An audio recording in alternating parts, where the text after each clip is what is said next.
Yeah, buddies, it is the Bennington Show. I'm Ron Bennington. Gail Bennington on maternity leave. Maternity leave goes on for a while. You know why? Babies need to be nurtured. Okay? Nurture or nature? That's what this discussion starts at. Earl, what is better, nurture or nature? Nurture. Nature. Nature or nurture? Nature. Now, why do you say that? Because it just feels... Doesn't matter who the home it is. It's just your DNA. Yeah, it's just being born into it, growing up with the surroundings around you. That is nurture. Nature is you're just born that way. Oh. So when they say nurture nature, is it your DNA? Is it the way you were born? The cells that you have? Or is it the people around you molding you into something? You actually pick nature, but you describe nurture. Chris, you're going to be the deciding factor here.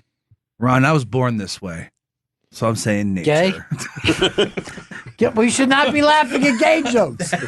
It should be gay, and then you guys should be saying, yes, gay. Born this way like gay. Yes. We all accept it. There's no laughing matter here. Very much accepting There's no it. laughing. We accept you, Earl. What? Don't take it as a negative. It wouldn't be a negative if you were gay. But I'm not. But you shouldn't go out of your way to say that. I'm just You come off sounding sexist by saying that you're not gay.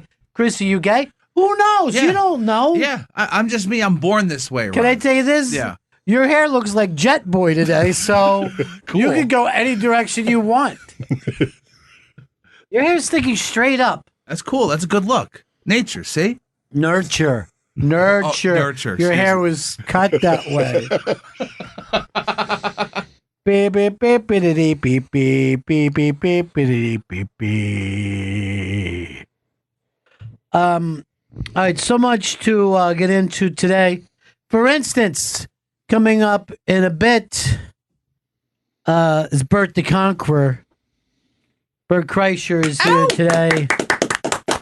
And I talked to his management team. He doesn't just have a manager or an agent. He has a manager team. And I made one request. He keeps that shirt on. You don't have to show your titties in here, I said. I wanted to see him, though. I love Bert. His special Secret Time is available now on Netflix. Go to bertbertbert.com for all the Secret Time. Did you used to say the term Secret Time when you were younger? Mm-hmm. Never did. Never did? Yeah. Vito? I knew a little kid that used to call huddles, football huddles, Secret Time. It's accurate. Yeah, they're having Secret Time. When I was younger and I think I played on the 65, 75s, then 95s and 115s. But that's how much you weighed, and that's how the league went. And I remember that I would say when they would come out of the huddle, my joke used to be, and if I was playing defense, I go, hey, did he say something about me? And the kid would be like, what? I go, when you were eating a play, I thought he said like something about my personality. And the kid would be like, no, we didn't. I would make me fucking laugh so hard. Then I got into a thing where I put a piece of tape around the top of and wrote something bad about the other team. Like they suck or something. Yeah, it's just something. I suck, I would have been thrown out. But you were allowed to, write something about them. And I thought, and then people on my team were like, hey, they're just going to hit you harder. And I'm going, I don't feel like any of us are hitting that hard. I'm going to be totally honest. When I tackle, it's not to hurt myself. One time a kid was barking at me. Like a dog? On the line, like barking like a dog and acting like he was even like frothing like a dog. And I just started giggling. And then he just started barking louder because he thought it would get scarier. But it just made me laugh more because it's like we're in high school. Like we're too old for this bullshit. It should never be that important. It's just a sport. And then his coaches were calling him Scary Movie. Okay, that's a pretty good nickname. That's a pretty good nickname, man. That kid might have something wrong with him now, come to think of it. Get over here, Scary Movie.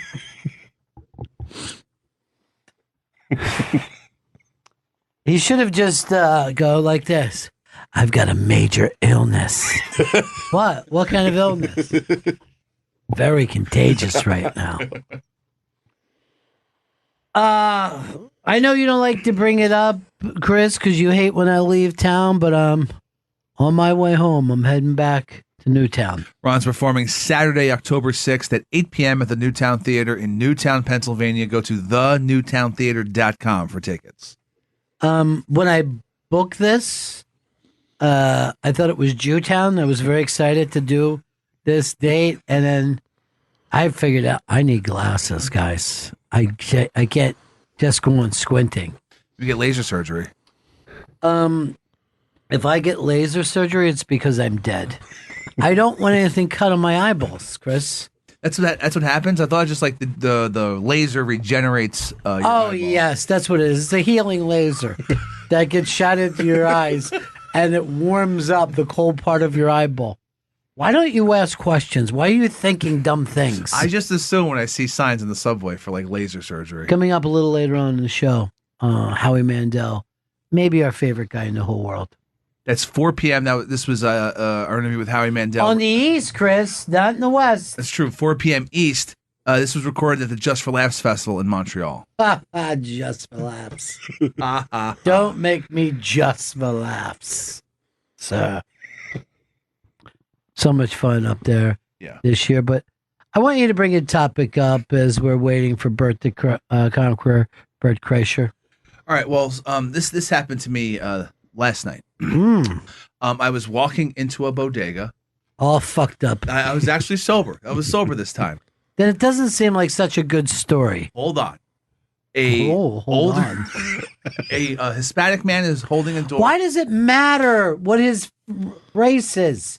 Why can't he just be a man? Is holding a door open for an older black woman. Oh my God, why does it matter? Pushing a cart through the door. She says, "Oh, thank you so much for holding the door." As there's enough room for me to get by her, because I'm trying to get into the store, I slide past her. I don't touch her. I slide past. She says, I'm walking by, then I hear, "What the fuck are you doing? Can't you wait for me to get out of the store?" I gotta agree with her. No, I didn't touch her. I didn't disturb her in any way. I scoot past her. I get that fucking thing yelled at me. And she fucking rolls her cart down the street. And then the dude is like saying to her as the door's closing to her, "They think they run the world, don't they? They think they run the world." Fat people? No, white people. Because that guy wasn't fucking very skinny himself. White people are so... Dude, why can't you wait for an older woman? I did wait for the older woman to get out of the store. You think you run the world, don't you? You think you run the world. Well, let me tell you something, white boy. It's over. My people are coming on. I was the victim of racism there. Guess what? It's hungry, and this time, we're going to eat. This time, when you say, "Who let the dogs out?" it's Chris Stanley. And those dogs are coming to bite his ass. I feel fucking victimized. Do you feel bloated? I don't feel... I mean, I'm kidding around with you. I'm a little overweight. No, you were in the wrong. I wasn't in the wrong. Let her get in and out of the door. She was through the fucking door. Listen to the hostility. You're talking about an elderly woman. How old? I'm going to guess at least 85 years old. Oh, my God. She was really old. She was a really old, tiny woman. You gotta let her go, Chris. Give her the space. Let her have the space. And she has, you fucking racist prick. I'm not a racist. And she had no connection to this dude. This dude was just holding the door open for her, and then he feels the need to say to her to like make her feel better. Guess why? Yeah. It isn't the first time, Chris. It isn't the first time they ran into a pushy white gentleman from Astoria. Astoria is more like it.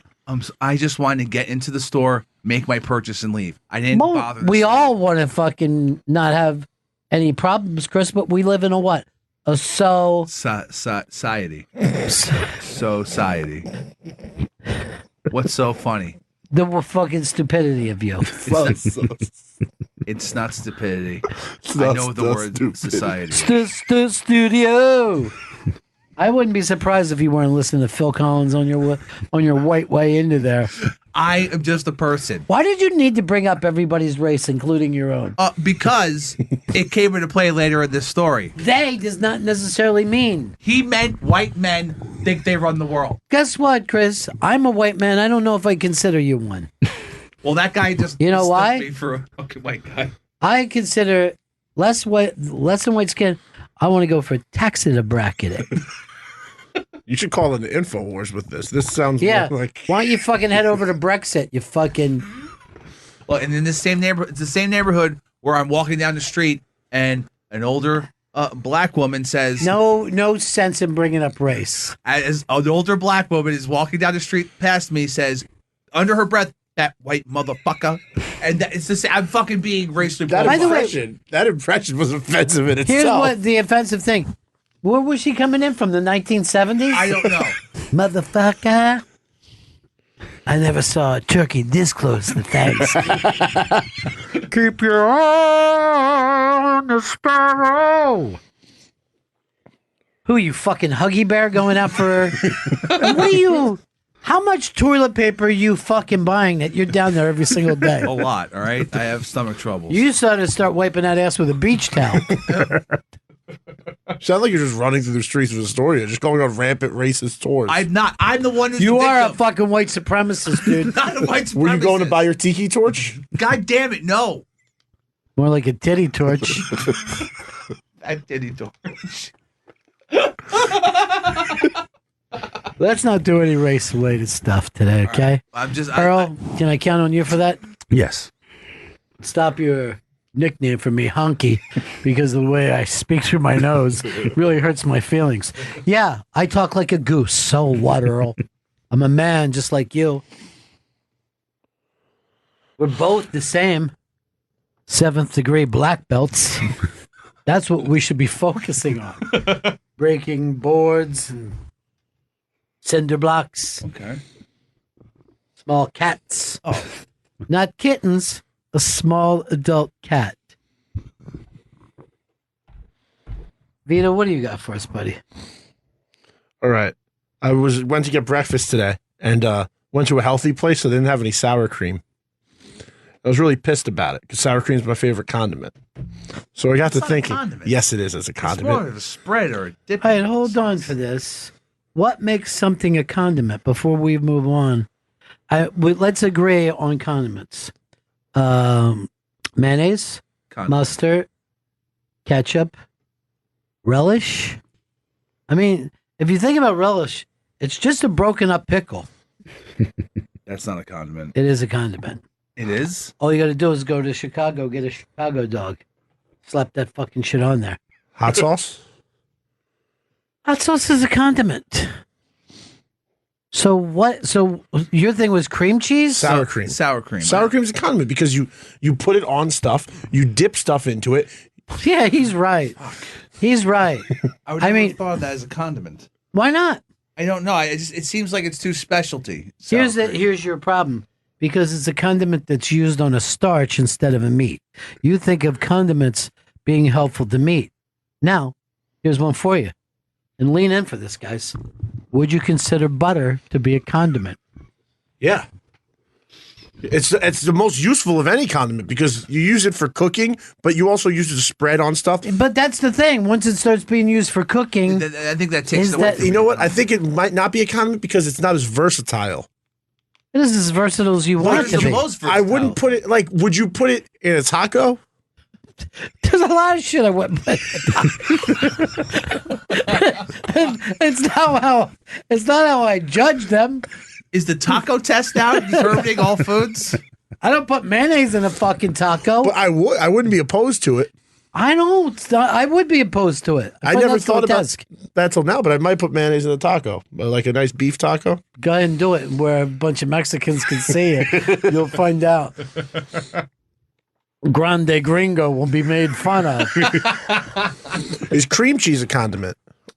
Cream cheese, I would say, is a spread. You know, a delicious spread. But you could dip stuff into it, like you could. You could dip stuff into a pool. Is that a condiment? I mean, food. Like you can dip, like you immediately go back into dipping. And Mexican food. And tacos, you could put cream cheese into a breakfast taco. You can put a taco into a pool. Does that make it a condiment? All right. So, what was your initial question? All right. So, if you had the ability to cut yourself Yeah, I do have that ability. And anytime you cut yourself, you would bleed a condiment, and it's edible, and you could actually eat it, and you can like use it in your food. First of all, dumb thing to bring up. Second, all we got to do is slice you now, and we'll see that butter oil we've been looking for. So it's a condiment. Seriously, you're too fucking old to say silly shit. I really thought about it today because they didn't have sour cream, and I just wish I could have cut myself and put sour cream. You were the one that said sour cream wasn't a condiment. No, I said it was. He said it wasn't. Who's he? Chris. You guys look too much alike to fucking disagree. I'm Chris, Rod. Just fucking agree all the time since you goddamn twins. And then I thought maybe hot sauce might be better to cut yourself. Anywhere Earl goes, he opens up a case, takes his hot sauce out. He loves his hot sauce. To be quite honest, I hate hot sauce. I saw him knock over his hot sauce and it burned right through the table. I go, Earl, that's why you got all that stomach problems. This is why I hate hot sauce. Yeah. I love hot sauce. I'm going to agree with Earl that once you start eating hot sauce, you ruin your taste buds. And then the only thing you can taste is hot sauce. Like, I mean, I'm not one of those people who likes to put it on everything, but things that are meant to have hot sauce, I like. Like wings, I like trying different kind of hot sauces. Why do you feel like you're so unusual with this? No, it's crazy. You might not believe this, but when it comes to wings. What are you using to tie your shoes with? Laces? But I like it on like the food is meant for. Like, I'm not just gonna. I don't get people who put like a hot sauce or ketchup on their omelets. Yeah, but a lot of people do that. I don't get to that level. I just like it for the basic stuff. Maybe, or like I'll put it in rice. Like if I just make some brown I'm going to rice. tell you right now, people put hot sauce on omelets before at a greater number than they ever put it on wings. Really? 100% true. Chris, back me up on this. 100 fucking percent. Did you hear? Did you hear that, man? It's hard to argue with that. Yeah. Did you hear the commitment he had? He turned 100% into like 4 different syllables, so I guess he's right. A lot of people teased me yesterday because you were plugging my gig in Newtown, and you said, go see Ron. And people were spelling it to me RAHHNN. I said this last week, 2 weeks ago. I have trouble saying certain names. Tommy, Jerry, and I guess Ron. By the way, I love Tommy. Tommy, get in here, Tommy.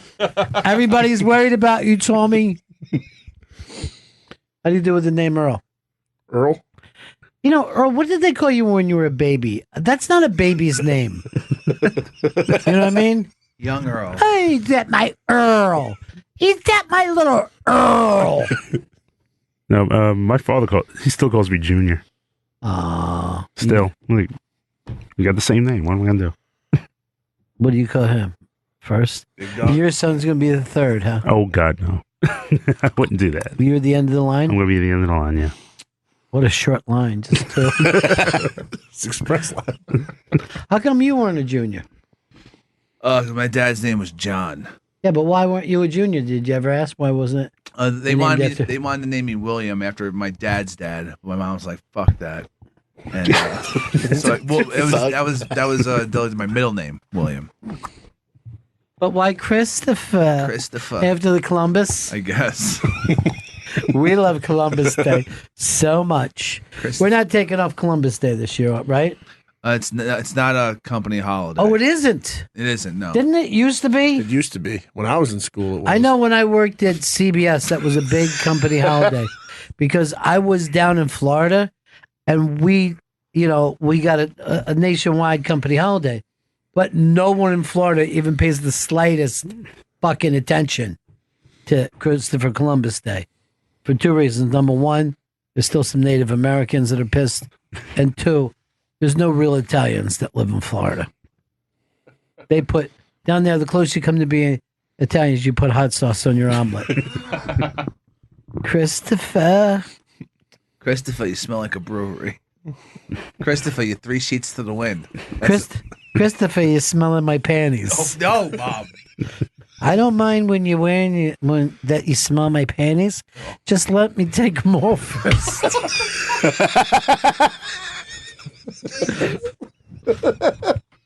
We're on today, Earl. We're fucking getting that prick. We're teaching him a lesson or two. He'll never pick on us again. Christopher.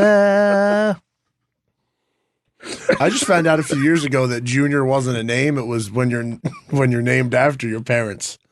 Whenever I met somebody, a girl isn't a junior. But when it's I met just your father. When I met somebody named Junior, I always thought their given name was Junior.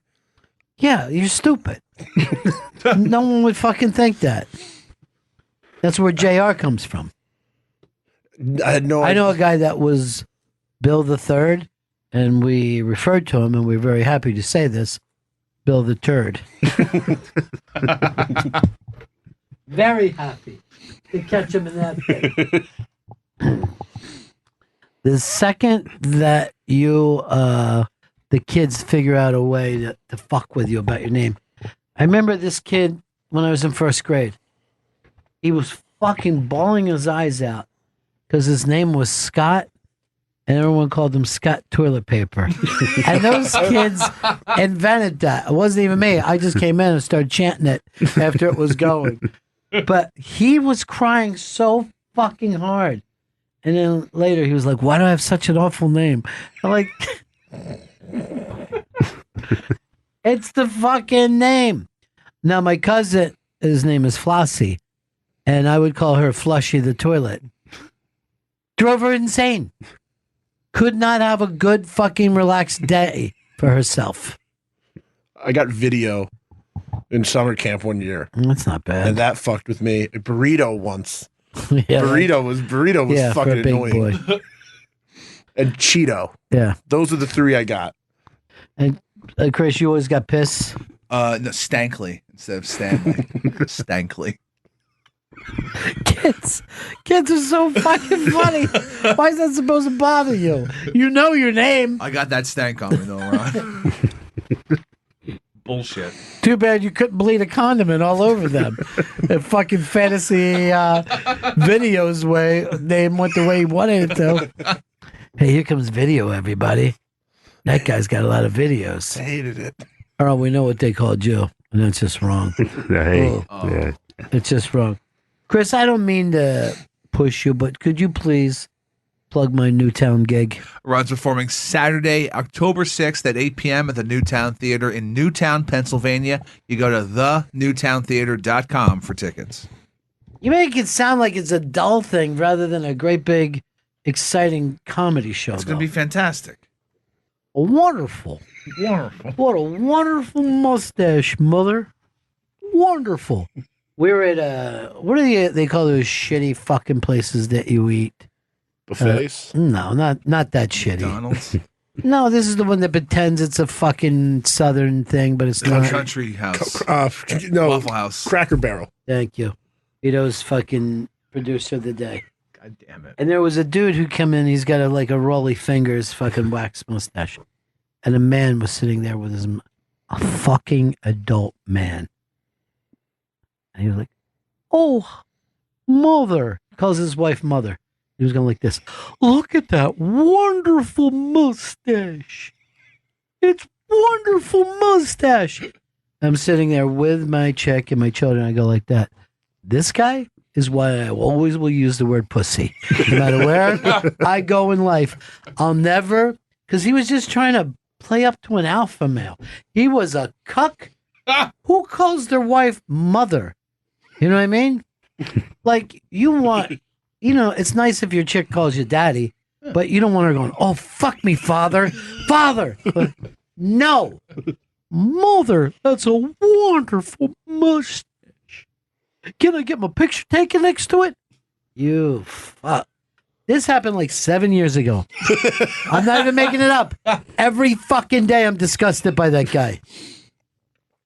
Should have fucking followed him out to his car, open up the trunk, and then beat him with his own jack. All right, Bert Kreischer coming in. Should we go right to him or break? No, let's go right. These guys coming in right now. He's gay and he's coming in right now? No, he's not gay. Bert Kreischer's wherever he wants to be. There you go. Woke. You caught yourself being a piece of garbage. Bert Kreischer's new special, Secret Time, is available now on Netflix, and go to bertbertbert.com. By the way, it is really fucking funny. Really, really, really good. And I put it on, I guess last weekend, and I'm like, all right, let's see how Bert's doing. From Jump Street, I was all over this. So he's coming in? Coming in right now. Bert Kreischer. Bert Kreischer, I'm giving him a quick exam as he's coming in. It's a great way to start the fucking interview. We believe he's having a heart attack as we start. Jesus Christ. I'm taking a Xanax now. When did the palpitations start? There's no palpitations. Okay. I feel really great. Yeah. I'm not sweating. I don't feel dizzy. Dude, you just... Right now, your whole vibe reminds me so much of Fez. Oh, don't you even start. Don't even fucking start. Shut up. Could you have like a tightness right here? Yeah, like a tightness. But it's muscular. But I lifted weights yesterday.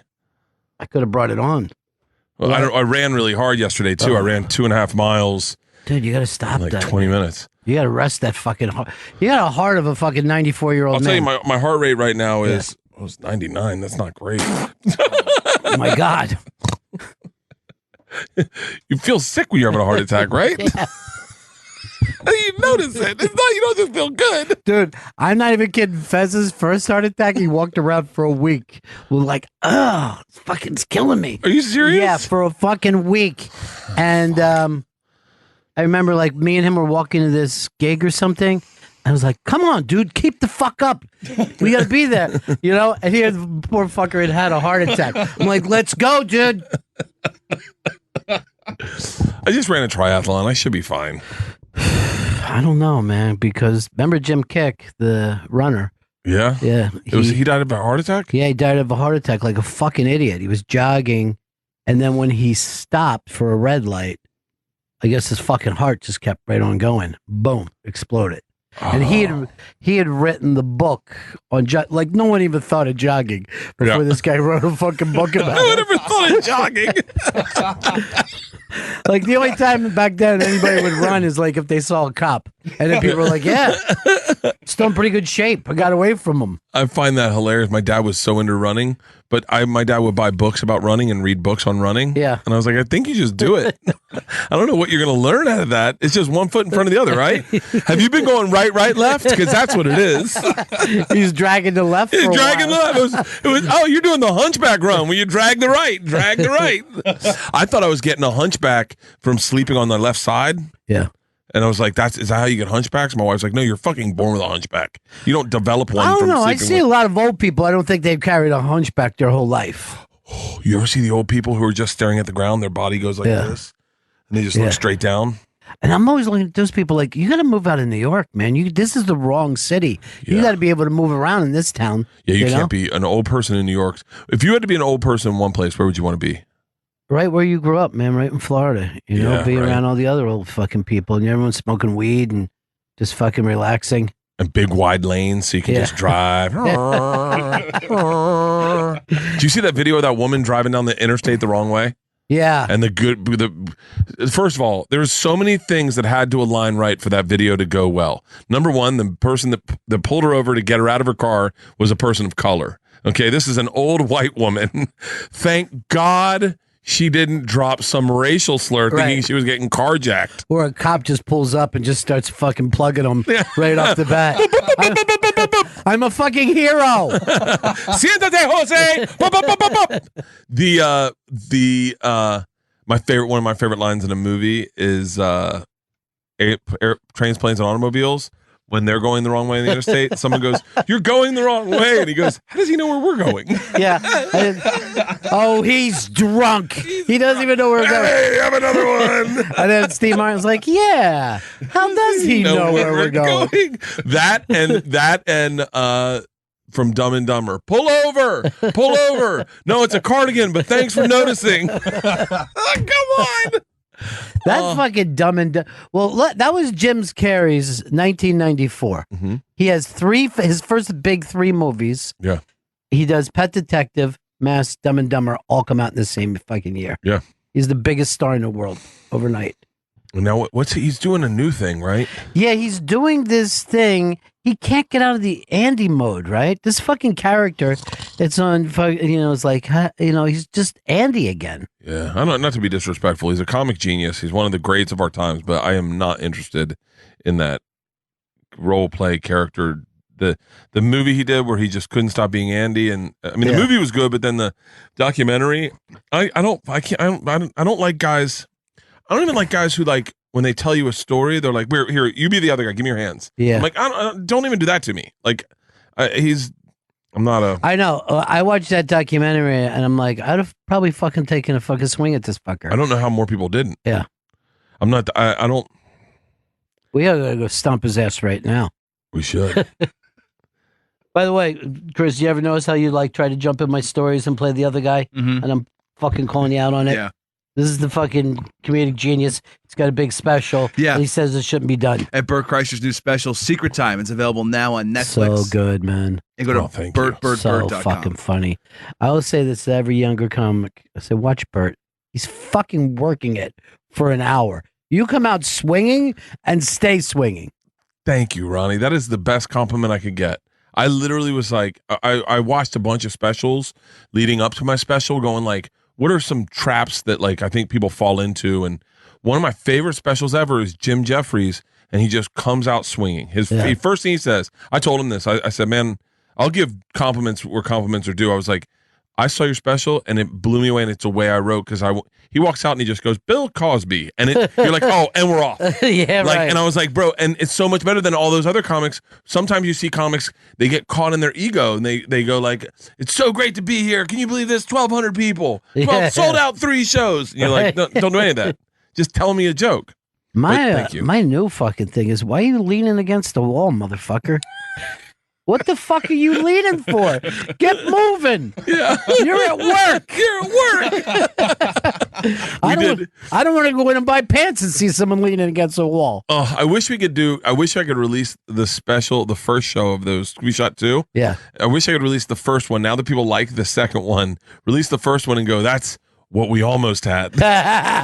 It was at the Troc. So the Troc is a huge stage, and we drop down the stage. But in order to get to the stage, you got to walk down a really steep set of stairs, and like all the green rooms are up out of nowhere. Like, but you can see people. People can see you when you walk down the stairs. Mm-hmm. They can see you coming down the stairs. So the first night I did the show, I popped out of the door, and they went fucking nuts. And I was like, oh yeah. So I said to the guys, I was like, what we should do is we should have like a spotlight come on when I come out the door, like wave.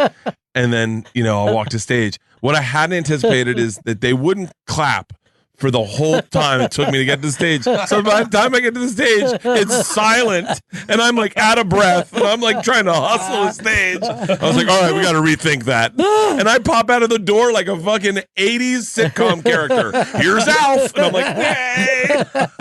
Oh. Aren't you glad to see me? Oh, I had said to my buddy Tony, who produced it, I was like, on that first show, everything that could have gone wrong went wrong. There was a rainstorm, and it shorted out the electricity in the Troc. We didn't have a backup generator. The audience had to wait in the rain for an hour and a half. And then when we got them in, they're soaking wet. Then we had a heckler. And I said, he goes, like, what's some nightmare things that would happen on a show? And I said, sometimes, like, I've done it where you're holding the mic and you go to tell the punchline and you're moving and you step on the cord, and as you pay the punchline, the mic disappears from your mouth. That fucking happened. It happened. I told my wife, I go, write down anytime I flub a line, write it down so I can pick it up on the second show. She walked into the green room, agents, managers, producers, Netflix, and goes, I don't even know where to start. I was like, oh. But then I think that old athlete mentality of like, you're like, I like the pressure. I want that one shot. I want the ball with 20 seconds left in the game. Give me the ball. And why did I pick 20 seconds? Like, so I can pass it off to the guy in 4 seconds out. But that second show was just gold. It was like, I got very, very lucky. No, man, it's really good. And the ending, I'm not going to give it away for people. It was so fucking funny. Dude, thank you. It was so great. That's Segura. I got to give credit where credit's due. Is that right? Yeah, he called me up one night and he goes, because I didn't know my closer wasn't working, and he saw me do my closer and he goes, no. He goes, your closer's fine. Fuck your closer. This is how you end it. And I went, I got chill bumps. And the next night I was with Rogan and we were sitting in the back. I go, I'm going to run this by you. I go, Tommy gave me this idea. What do you think? And Rogan was like, dude, he goes, fucking yes. And it was It was awesome. It was like the perfect fucking ending. It was so fucking exciting. And then, like, after that, I just started fucking laughing. I'm like, what the fuck? What the fuck? It was so funny. Oh. Those Philly people were loving it too, man. Those Philly was out of their minds. One guy rips his shirt off. He's got a big Eagles tattoo, and he's just smacking his Eagles tattoo on the top floor. Dude, how many Eagles tattoos you think were fucking done after that Super Bowl? They said one guy said he couldn't do anything else. Dude, he couldn't do another fucking thing in his shop. That the mentality of Philadelphia is so interesting. It's almost like it's the civic pride. It's almost like it's like places like Pittsburgh and Cleveland and Philly where they go, yeah, we don't got much, but we got the fucking Eagles. Yeah, I was there for the day the parade was there, and I mean, grown-ups were losing their mind. I've been camped out for 3 days on this corner. It was fucking insane. Yeah. Well, the thing is like, it was really just so unexpected. You're like, okay, the fucking season's over, shit. Yeah. And then they just... I was at that game when he blew out his knee. Yeah. Eagles and Rams. Oh, yeah. Yeah, and dude, Philly took over that stadium. Yeah. I mean, we have no civic pride in L.A., so like we're all season ticket owners, but we're like, unless the Chargers are cheaper, then we'll go to the Chargers. And we were there, and it was like E-A-G-L-S, like just chanting nonstop. And it was at the point where they were kicking Rams fans out of their seats, going, nah, in the back. Yeah. It was chaos. And the thing is, I kind of feel like it's calmer than it used to be. I tell this to people. When I was a little kid, my dad took me to a game, and I was like, he's taking me to a riot. I was like a little kid, and just seeing grown men just light each other up, and just other people would be chanting and fucking happy about it. That is a thing that I think has disappeared a tad bit. But I remember that at Bucks games. I remember grown men shirts off. Yeah. When I was a kid, shirts off, chewing tobacco, dudes throwing up in the sombrero, and then fist fights, legit fist fights. Well, Tampa was one of those fucking towns that if you were in Green Bay or Chicago, you would just come down. You would take a vacation, get some fucking sun, go to the game. But if you're a fucking Bucks fan, you're like, why am I putting up with? I'm not paying this money that this guy cheer when I'm in a bad mood. That's what's going to happen to the Raiders. Yeah, those games are going to be fisticuffs because the Raiders they're going to Vegas, right? Yeah, and then everyone's going to come. Eagle fans are going to definitely go to Vegas for a vacation to watch Eagles. And the Raiders fans are so diehard. The first game we went to for the Rams, Raiders fans were at the game in their Raiders gear going, yo, homie, how long you been a Rams fan? And you're like, wait, your team's not even playing. And they were in their Raiders gear, just mad dogging us. Yeah, sitting behind us going, oh, cheer, go ahead and cheer. Cheer, homie, cheer. I want to hear you cheer. That's because that was like the gang fucking thing in the 90s. Like you would wear Raiders gear just to show you were in a gang. How sad is that there are parts of this country where you can't be a fan of your team because if you wear red or blue, you get shot. Right. Like you can't be a Dodgers fan in South Central if you don't live in that neighborhood. If you don't live in the wrong neighborhood, you just can't wear You got to be like, I guess I'm an Angels fan. But, fucking clothes come in all different colors, dudes. You know what I mean? Like, do something outside of two basic colors. Brown. Do mauve. Yes. Something that we're all like, oh, okay, I see. Khaki. Yeah, I'll stay away from that. Yeah. Why would they pick the two basic colors? Like the two most prominent colors. What are they, toy soldiers? Stop it.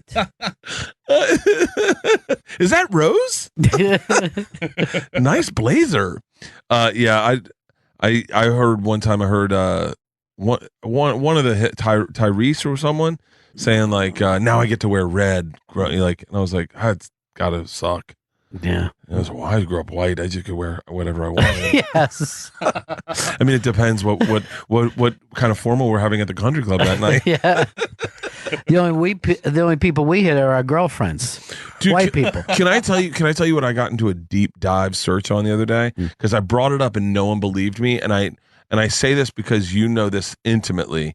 Was the period of time when they were killing German tourists in Florida. Dead German tourists. And there was a band, Dead German Tourists. That was my band. Yeah. That was my fucking guy, Flipper. But I named that band, and then they fucking freaked out on us, and they wouldn't let us play the Hard Rock. I think, we went on MTV over it, and I remember saying that if Jim Morrison was alive, he wouldn't even piss on this place. And then, this is the whole shock jock thing. I wasn't mad at all. I wasn't. And then after the whole shock jock thing. And then after that, it died down like a couple months later, and his show wasn't selling. It was fucking playing Jacksonville. And I said, look, if that place doesn't, the kids were telling me that if that place doesn't fill up, they're killing a dog. And fucking Peter went over there and everything. If that place doesn't show up, they're killing a dog. This is my other favorite thing I did to Dead German Tourists.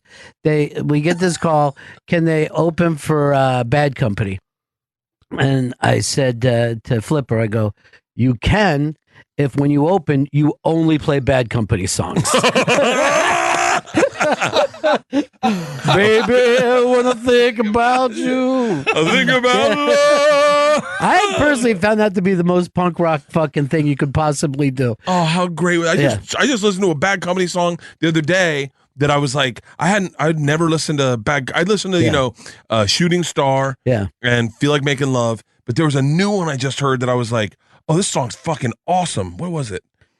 Bad Company, I just listened to. Well, that dude had like literally a masculine voice. That was the whole thing about that. You have a good masculine voice you could sing with. I had a horrible voice. I would lose my voice after 3 songs.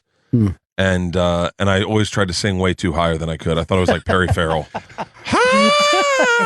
But I would get into this falsetto, but it wasn't even a falsetto. It was like a dude doing a gay voice. Right. But that's how I sang. But isn't that embarrassing when you find yourself trying to sing like the singer? I'm coming down the mountain. Jane Says. You're like, what are you fucking doing, man? Oh, no. When I did Jane Says, that was another song. They said I sounded like Fred, what's his name, from the B-52s. So I go, oh, yeah. Jane Says, done with sir. They're like, what? Do you hear you're doing that? And I go, no. Am I not doing it right? And they're like, no, you sound like a guy from B-52s. Yeah, I was a horrible lead singer. That's the fucking thing about him. Why would he even think, oh, I'll be a singer when that's his voice? God bless him for it. Everyone's talking about, I was saying this today, everyone was talking about post-comedy, the type of new comedy out that's where they don't make you laugh. Yeah. And they're like, and Jim Norton was like, you couldn't be a singer and not sing. And I said, what about Lou Reed? Yeah. Because he definitely didn't sing. I don't want to play football for the coach. Sometimes he was just talking to you monotone. But every fucking song makes me want to fucking do heroin. Good for you, Lou Reed. You're branding things. God, I saw him in the West Village one time walking by. And I was like, right when I moved here. And I was like, oh, it's Lou fucking Reed. Yeah. And my buddy's like, that is definitely not the guy you go to recognize. Like, he's like, let him be. Yeah. He would get pissed. But what was always funny about Lou is even at his last days, he was still wearing leather pants, but he had like old man legs, so they were like baggy in the crotch and shit. You're like, dude, you need different pants right now. I look at old men legs and it panics me. Yeah. Like I look and I see old men legs and I go, I don't want to be that guy. Like today I was getting a coffee at the deli next door to my hotel, and there was this old man, and he wasn't he was just probably like 70, but he just looked at his legs and he had like the Velcro straps on top of his shoes. And I was like, don't ever let me get there. Yeah. That's why I'm glad you're going out with this heart attack right now. Now I'm really concerned. Seriously, the great fucking special, and we'll be like for years, like, who knows what Bert could have done yet? He was just finding himself. Bert's new special, Secret Time, it's available now on Netflix, and go to bert.com for all of Bert's dates. Now, do you ever get concerned, Bert, that your children are going to later in life go, what the fuck? Oh, yeah. Yeah. It's interesting. My oldest daughter, because I did have a conversation with both of them when the special was about to air. The day before, I was like, just so you know, like I already cleared it with them. I was like, I told the jokes, but they're going to be online. Like your friends are going to be able to see them. And they were like, I know, I get it. And then I talked to my daughter the other day, and she goes, I said, has any one of your friends seen the special? She goes, I sent a mass text to my friends, my group of friends, and I asked them not to watch it. Don't know me as the way my dad knows me. Know me as the way I know me, and don't know my dad the way he says he is, because that's not who he is. Oh, and I was like, cute. God, you're so much smarter than I said you were in the special. Yeah. And then my youngest is like, just, I think what's really interesting is I said to her the day it aired, I said, what's been the feedback? She goes, I'm not comfortable with it. I said, why? And she goes, I don't like people knowing me who I don't know. Like, I want to know who knows me. Like, at school, there's kids now that know me that I've never met. And then she goes, that makes me uncomfortable. And then we were driving back from Oxnard, and, you know, I'm pretty liberal with talking about my kids and putting them on Instagram.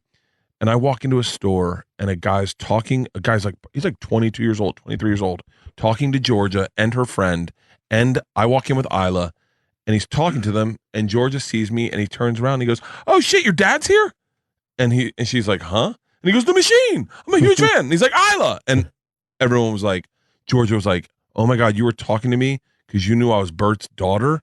And she was like, creeped the fuck out. Right. And I was like, I guess that's the new norm. I'm sorry, girls. Yeah, I'm sorry. Yeah. But sorry I fucked up your life forever. But at least we have nice things. I told everyone you're stupid as fuck, and I showed them what you look like. Hey, she's dumb as fuck, and this is her. And this is her sister. She's even dumber. Oh. But that is the weird thing. But a lot of people don't realize this, but there's a lot of people who are famous in their own town for some reason. You know, like are famous in their own high school. So, like, everybody just thinks fame is massive. Yeah. But everybody in town knows that fucking used car guy who does commercials and shit. You know. I think I would have been better at that kind of fame. Yeah. Like Footloose fame. Right. Like be the preacher. You know? Yeah. And just come in and be like, oh, the cookies ready yet? Yeah. And like, oh, preacher, you can't have cookies yet. Kids, come on in. We're having cookies. I think I would have been good at that. Like small town. I kind of wish I would like be like the mayor of a small town, like, and run it. Like, I really want to end up on an island, like end up on an island in like the Virgin Islands, have a bar, have everyone know me in that way. Yeah. I'd love that. That would be my goal. But my wife doesn't want to do that shit. That is the thing, and then people come back every year because they're like, "Hey, you got to go to this fucking dive bar. It's right on the beach." Foxy's, yeah, in the British Virgin Islands. Yeah, Foxy's is this bar you could go to, and it literally has sand. There's no ground. It's sand, and it's like a hut and a bar. And I remember going there when I was a kid. And I was in my senior year of high school, going into college. We were taking a trip through the Virgin Islands. My dad had a guy who couldn't pay him money but had a boat. So he paid him by saying, why don't you and your family take my boat out for the week? I got a captain and a chef that'll be with you. And we went to Foxy's. I'm 18 and my dad goes, the guy goes, what do you want to drink? And I went, oh, I'll take a beer.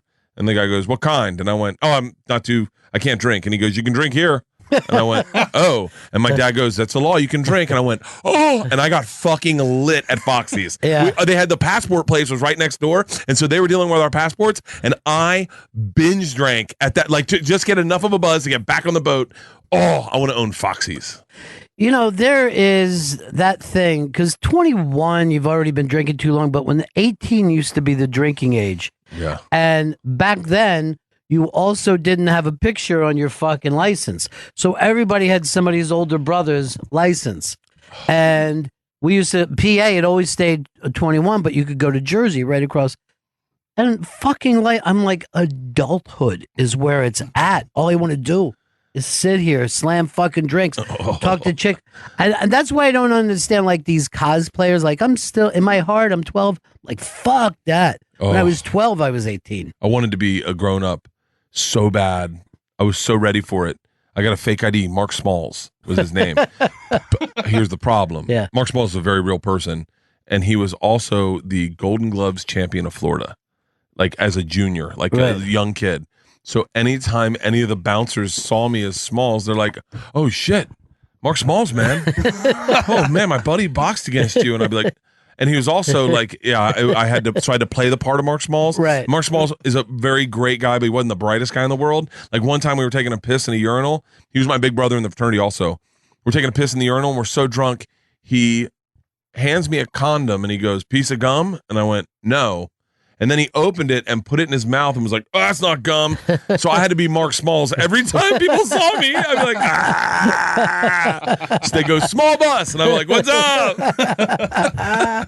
So you did have some small town fame. Yeah. I got legit famous in Tallahassee. Yeah. When that Rolling Stone article came out, I'll be dead serious. If I could put everything in a vacuum, keep everyone that was there, We all live there forever, right?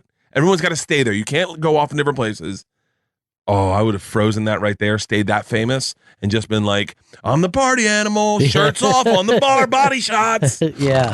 Yeah, I would have done that in a heartbeat. At least two, like there's so many people who decided to work hard and miss that part of youth. Yeah. You know what I mean? I see fucking kids now because they come out of college owing money and all that. I'm like, dude, you should be fucking taking some time for yourself. I took a meeting with, I want to say his name's, I can't remember his name. His name is Jody was his name, but it's not, he's an older man. He worked at my uncle's, had a lobbying firm in DC. And literally weeks before the Rolling Stone article came out, I went up to DC and I took meetings, I took interviews at my uncle's lobbying firm. And it was the first 3 days of spring break. And then I flew and met my friends in Key West. From DC, I flew to Key West. I met my dad at the Tampa Bay airport, and my dad had the pictures for Rolling Stone. That's how close that was. He had the pictures that they were going to release in Rolling Stone. And so I didn't know where my life was going yet. And I took a meeting with this guy, Jody. He was one of my uncle's best friends and a big lobbyist. And he said, he goes, do you really want to work here? And I was like, I don't know. And he was like, what do you want to do? I said, I really have no idea. And he goes, can I tell you what I would do if I were you? I said, what? And he goes, just go have fun. He goes, I'm working for the rest of my life. But if I could go back to 24 years old, 25 years old, and just you're never going to be that age again. So just take in the moment. Go out to Aspen. Go out to Europe. Just get lost. You're never going to be able to do that again. And I was like, okay. And then little did I know that my life would change in a week and I would never grow up. Yeah. Like, I should have been like, man, you had no idea what you did. Was this like one of those 80s movies? Like we just switched and I'm big now? Yeah, I haven't grown up since. But I don't, well, Zito comes, what did you owe? $100,000? 100, yeah, Vito. And I was like, when I was your age, my fucking rent was, when I moved to Florida, like $2.25 where I fucking went. You know what I mean? And I would work long enough to pay that $2.25 and then be on the fucking beach. It never occurred to me like the fucking future did not exist. Oh, the future for me was this make-believe place where I was just gonna hop from like, I guess I'll be doing taking guided fishing tours out in the flats. Right. Oh, then I'll be a charter fisherman in deep sea. Oh, I'll probably transition into chartering sailboats for rich people. Yeah. And none of it. I got to be honest with you. Part of me, and I'm very grateful for being in comedy and to be able to do what I do. But part of me wishes I didn't get to have a bunch of different crazy jobs. I know. That's the other thing that I fucking tell people too. Like, as you get older, that bad resume looks great. You know what I mean? That bad resume makes you a fucking interesting person. And sometimes if I meet anybody now, an old guy, and he goes, I was at Woodstock, I'm like, sit the fuck down. You know what I mean? I want to fucking hear everything about it. Dude. And I'm sure everybody was mad at him that he went to Woodstock. When I got into comedy, like this is a perfect example, and I'm not shitting on him. I have nothing bad to say about him, but like Jay Moore had never seen cocaine, and I just was shocked. Right, he had never seen cocaine, but him and Dane and all these guys had gotten into comedy so young they didn't really live like a crazy party life. Right. They got in and they were in part of the business, and maybe there was weed or booze around, but they were pretty sheltered in comedy, oddly enough. Well, that's because they came right after the generation who did fucking coke all day. You know what I mean? So it's just like there won't be like the guys coming next will never have hit on chicks because they're like, hey, look how many fucking careers it ruined. I'm gonna just jerk off. Hit on chicks. Oh my God, I never even thought of that. Yeah. So that thing that happens, the next generation just moves away from it. Whoa, they will never hit on. That is so true. Yeah. They'll be like, yeah. We don't. Hey, by the way, have you talked to like I don't mean to say this a bad way, but have you talked to like a whore recently? Like had like a slut talk to you and be like, I just need to get fucked one time good. And you're like, hey man, you can't do that in public. Right. We're in the hallway at the store. No one knows what I just said. They assume I was like, are you looking to get fucked? And now you're defending it with, I just need one good fucking. Yeah. It makes me so uncomfortable. I had someone say to me the other day, they're like, oh yeah, ... covered in cum, and I'm like, you're making me uncomfortable. I'm gonna have to fucking report you. Yeah, it is. Everybody is kind of submitting. Everybody, even the people who said they wouldn't change the words that they said or the things they've done. Everybody's fucking changed because you just don't work again. Yeah, you just don't work again. It's so funny. And then you that one guy, Henry Cavill, came out and said, like, it gets so bad I don't even talk to girls on set. And everyone's like, maybe if you just don't rape him. And you're like, hold on, you can't get the nuance of what he's saying. Yeah. Of like going like, hey man, it's a little sketchy. I'm not gonna lie, because he is gorgeous, and women do slut up to him like, woo, I wouldn't mind having a minute alone with you. And he's like, can you please just leave me alone? Yes. I don't want to get fired being Superman. Were you wearing a fucking wire? Is that what's going on here? He felt my breast. I was patting her down. Yeah. Yeah, and like literally there's nothing in between 1 and 100 now. It's all the same fucking thing, you know? I wonder if it's just the coasts. I wonder what's happening in the middle of the country. I've never wondered that in my life. I wonder if it used car lots if they've cleaned up their act too. And it's gotta eventually spill down, but I don't know whether it has or not. Like to just like construction guys. But there's still guys using the N-word. Yeah. Like, I mean, I have friends that will say it and you're like, what the fuck? And you're like, and so I can't imagine that they use the N-word but be pretty respectable to women, you know? Yeah. Oh, no, you're right. Once you're into that, you're into, you know what I mean? Yeah. It's just, everything's on the fucking table for you. Don't you find that, Earl? We're all looking at you uncomfortably now. Earl, you use the N-word, right? Well, why can't we hear him? You're trying to suppress his speech. No, I never said it. Never. I hate. Not the even word. when you're singing along with a hip hop song. I deplore the word. I know. I just come from a different context of what the word means. So I just. What did it mean when you were younger? It wasn't friendly. Was it good? It was not friendly at all. It wasn't friendly. I still sing it. Yeah. Yeah, I sing. Like if I'm listening to hip hop in my car, I definitely sing it. I don't sing it like if I'm not with a black eye or if my windows are down, but like I definitely will sing it. Sorry. I grew up saying it so much, and everyone that I knew said it so much. Yeah. Like there was no cursing in my house except for that one. And Earl, if I even told you the way that I learned at like 5, eeny, meeny, miny, mo. Oh my God. I know how that ends. Yeah. The ending. But I was like 17 before, and I was up in Canada working at a carnival, and the other guy said to me, "Hey, dude, what's this all about?" I'm like, what? What? He's right there. You don't see him? Wait, am I the only one who sees him? You don't get the 10 points thing? So, I'm a slow woke, Earl, but I feel like I'm pretty woke now. I'm street woke. Yeah. Like I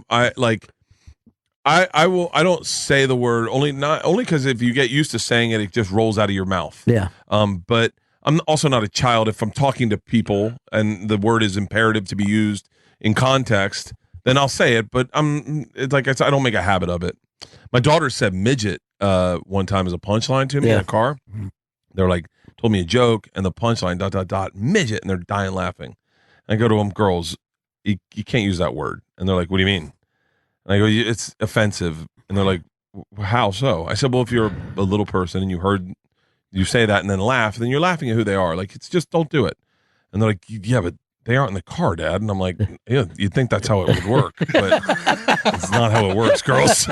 Trust me. Yeah. I've been caught up in some messes before. They're not in the car. But that's what happens. And then, Earl, I'm sure you've said midget before. Yeah, we said midget. See? So it's the same thing. You don't realize it. That's what we're saying. But words that are one time okay are not, and older people don't keep up. They can't fucking keep up. Yeah, it's amazing what words like my dad never said the F word, faggot. Why wouldn't I just say that? Even he never said that word. If you said it around my dad, he got offended. He's like, well, maybe you're just gay. Just come out of the closet if you're gay. And you'd be like, Dad, that's not what I meant by it. And he's like, no, but that's what it sounds like you mean. But my dad's always been a little, but we grew up in a neighborhood We grew up right off North Boulevard when I was a kid, and I went by there. It's really low end. I guess white trash is now a hate crime. Yeah, So it you is. can't say that. I say WT. Yeah, but WTs. And the first time I ever heard the N word, I was in first grade, and two brothers, Daryl and Darren, lived down the street from me. They were a little older, and my football, I had a Duke Junior, and my football, we'd play in the street, and all the laces had rubbed off. My dad had relaced it with a tan shoelace, right? And the little part of the shoelace stuck out at the end. And these black kids in our neighborhood, in a neighborhood across from us, had stolen my football. We couldn't find my football. And then one day, they came over and challenged us in a football game with my football. And Darren and Daryl was like, Bert, you got to fight him to get your football back. I was in first grade. And the one kid is like, I'll fight him. And I was like, wait, hold on. I don't want to fight anybody. And Daryl's like, I'll fight him for your football. So they started fighting. And Daryl and Darren's dad came out in the fight to make sure it was fair. But he was making sure someone, and he put his hand on my shoulder, and he goes, they're fighting for you, boy. Chant it. Fight, fight. You know how the rest goes. And I was like, oh, you want to hear a great story? So hold on. So, by the way, I didn't chant it, but this is a story I can only tell to people that lived in Florida. All right. So about 7 years ago, maybe 7 years ago, a little longer, we're still living in our apartment complex, and our maintenance man Antonio, my wife ran the apartment complex. Our maintenance man Antonio was a black dude, wrote a letter on the wall. In the elevator, it said, doesn't matter what it said, because as I get in the elevator with my girls to take them to preschool, he gets in the elevator and sees me reading it, and he looks at me and he goes, "Hey, so as you know, some kids in the neighborhood, they's been getting a little ding dong and ditch." I go, "What?" He goes, "Some kids in the neighborhood, they's been getting a little ding dong and ditch. Just so as you know." I go, "The fuck is that?" And he's like, "Oh shit, you never played ding dong and ditch when you was a kid?" I was like, "I don't think I did." When he's like, "You go'd up, knock on motherfucker's door, bail out, motherfucker comes out, and you and your boys laugh." I was like, "Oh, we played that." And he's like, "What did you call it?" And I was like, "Nothing."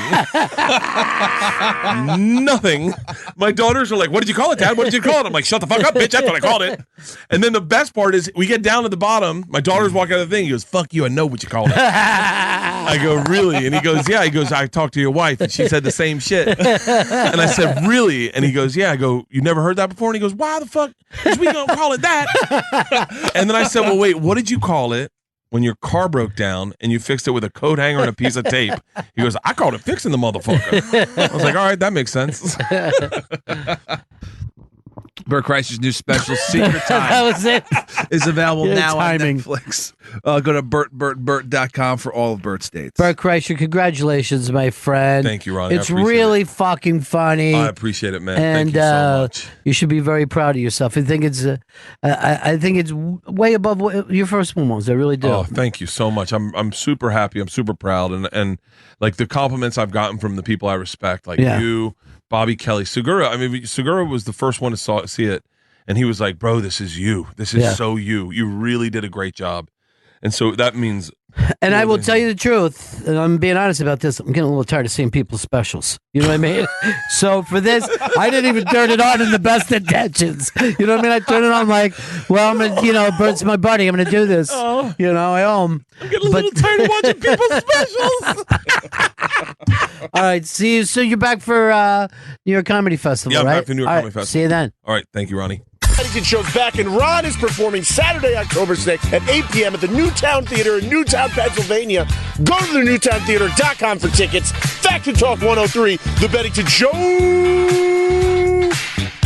Yeah, buddies, it's the Bennington Show. Coming up in a little bit. Howie Mandel. We recorded this at the Just for Laughs in Montreal. And it's coming up. Are we coming up next with that, Chris? That's coming up next, yes. Holy shit. For like a half hour. Can't wait. I know. He's a very, very funny man. And now has a comedy empire of all of his own. Earl Douglas told me during the commercial break that there was something that he wanted to bring up. Is this the philosophy of Earl? Yeah. Is that where we are now? This is the book I'm trying to edit for him to get all of Earl's philosophy down, because, I don't know how many years he has left, but... Many. yeah. I don't even know how old he is. He might be 17. He might be 85. I don't know. All I know is I saw a picture of the hotel from 1936, and Earl was standing right in the middle. Oh, my God. He's always been here. All right, Earl, what is today's philosophy that you have? No, I find that you can judge a person's character in 3 places. Whether they kneel during the anthem? Or not during the anthem. I think when you can judge a person what they are when you see them at a restaurant. Okay, when you see them at a restaurant, and what would their personality be? They're eating? No, well, I mean, if you're really pushy with the wait staff, you don't like when people are pushy with the wait staff. Yeah, because they're there for you, obviously, but they always are very generous. Hey, do you want some water? I forgot you work for the Hard Rock. No, I really do agree with you that you see the worst of people when they think they have a slight amount of power. When you see someone checking into a hotel or an airline, you know whether they are a dick or not. Same at a restaurant. Hey, this whole thing about a restaurant where you're demanding everything. What are you spending here? $60? Stop acting like you're the fucking queen of Egypt. All right, so they really nitpick on everything. Whether it's like can I have I don't like this fork even, and the worst ones are where you sit down, you get them sat, and you're like, oh, can you take this? Can you boil this fork in some hot water? You're fucking kidding me. Yes. Bring your own fork from home, then, you germaphobe weirdo. You know what? If I'm sitting next to them, I'm going to just go back there and grab me a dirty fork. Something, people, well, remember when I did that Doug Loves Movies in Montreal? Yeah. And somebody had given Chris Gethard a specialty soda. Wherever he goes, people give him specialty sodas. So Doug says, let's all try his specialty soda. And the moment that he takes a hit off, passes it down, people are like, no. I'm like, what? We're afraid Doug has some horrible disease? Just drink it. Isn't that a leper? I'll just say this. Chris, you remember what I did? You pounded it. I fucking killed that soda. And then threw the bottle down as if I did something important. Yeah! And it was some kind of weird, spicy soda. So as I'm starting to hit it, I'm going, I don't even know if I'm going to be able to finish this shit. I think it was like a maple syrup for soda because of Canada. Yeah. The whole thing was, I'll drink their backwash. Let's not make... People make out with a chick they don't know. They go down on a chick they don't know. Yeah. And in some cases... go down on a man they don't know. Guess who's woke? Me, motherfuckers. All right, so do we all agree or anybody disagree with Earl on the restaurant thing? I agree with Earl on the restaurant thing. Vito? I think the extent he was going with it, like, I don't want somebody who's sending food back, but if somebody has a complaint about a dirty fork or something, I'm fine with that. By the way, but saying, can you boil this for me? Boil? Where? I'll put you in a fucking shitty egg thing with the boiled eggs. Dip in some bleach. But at least be fucking, don't act like somehow you're from a different class from that person. No, I don't like people who talk down to waiters or that's the limit. But like, it's, if you just want something like you want a different fucking fork or your fork falls on the ground, then I'm like, I just can't fucking believe how many people don't realize that we're all going through life together. You know what I mean?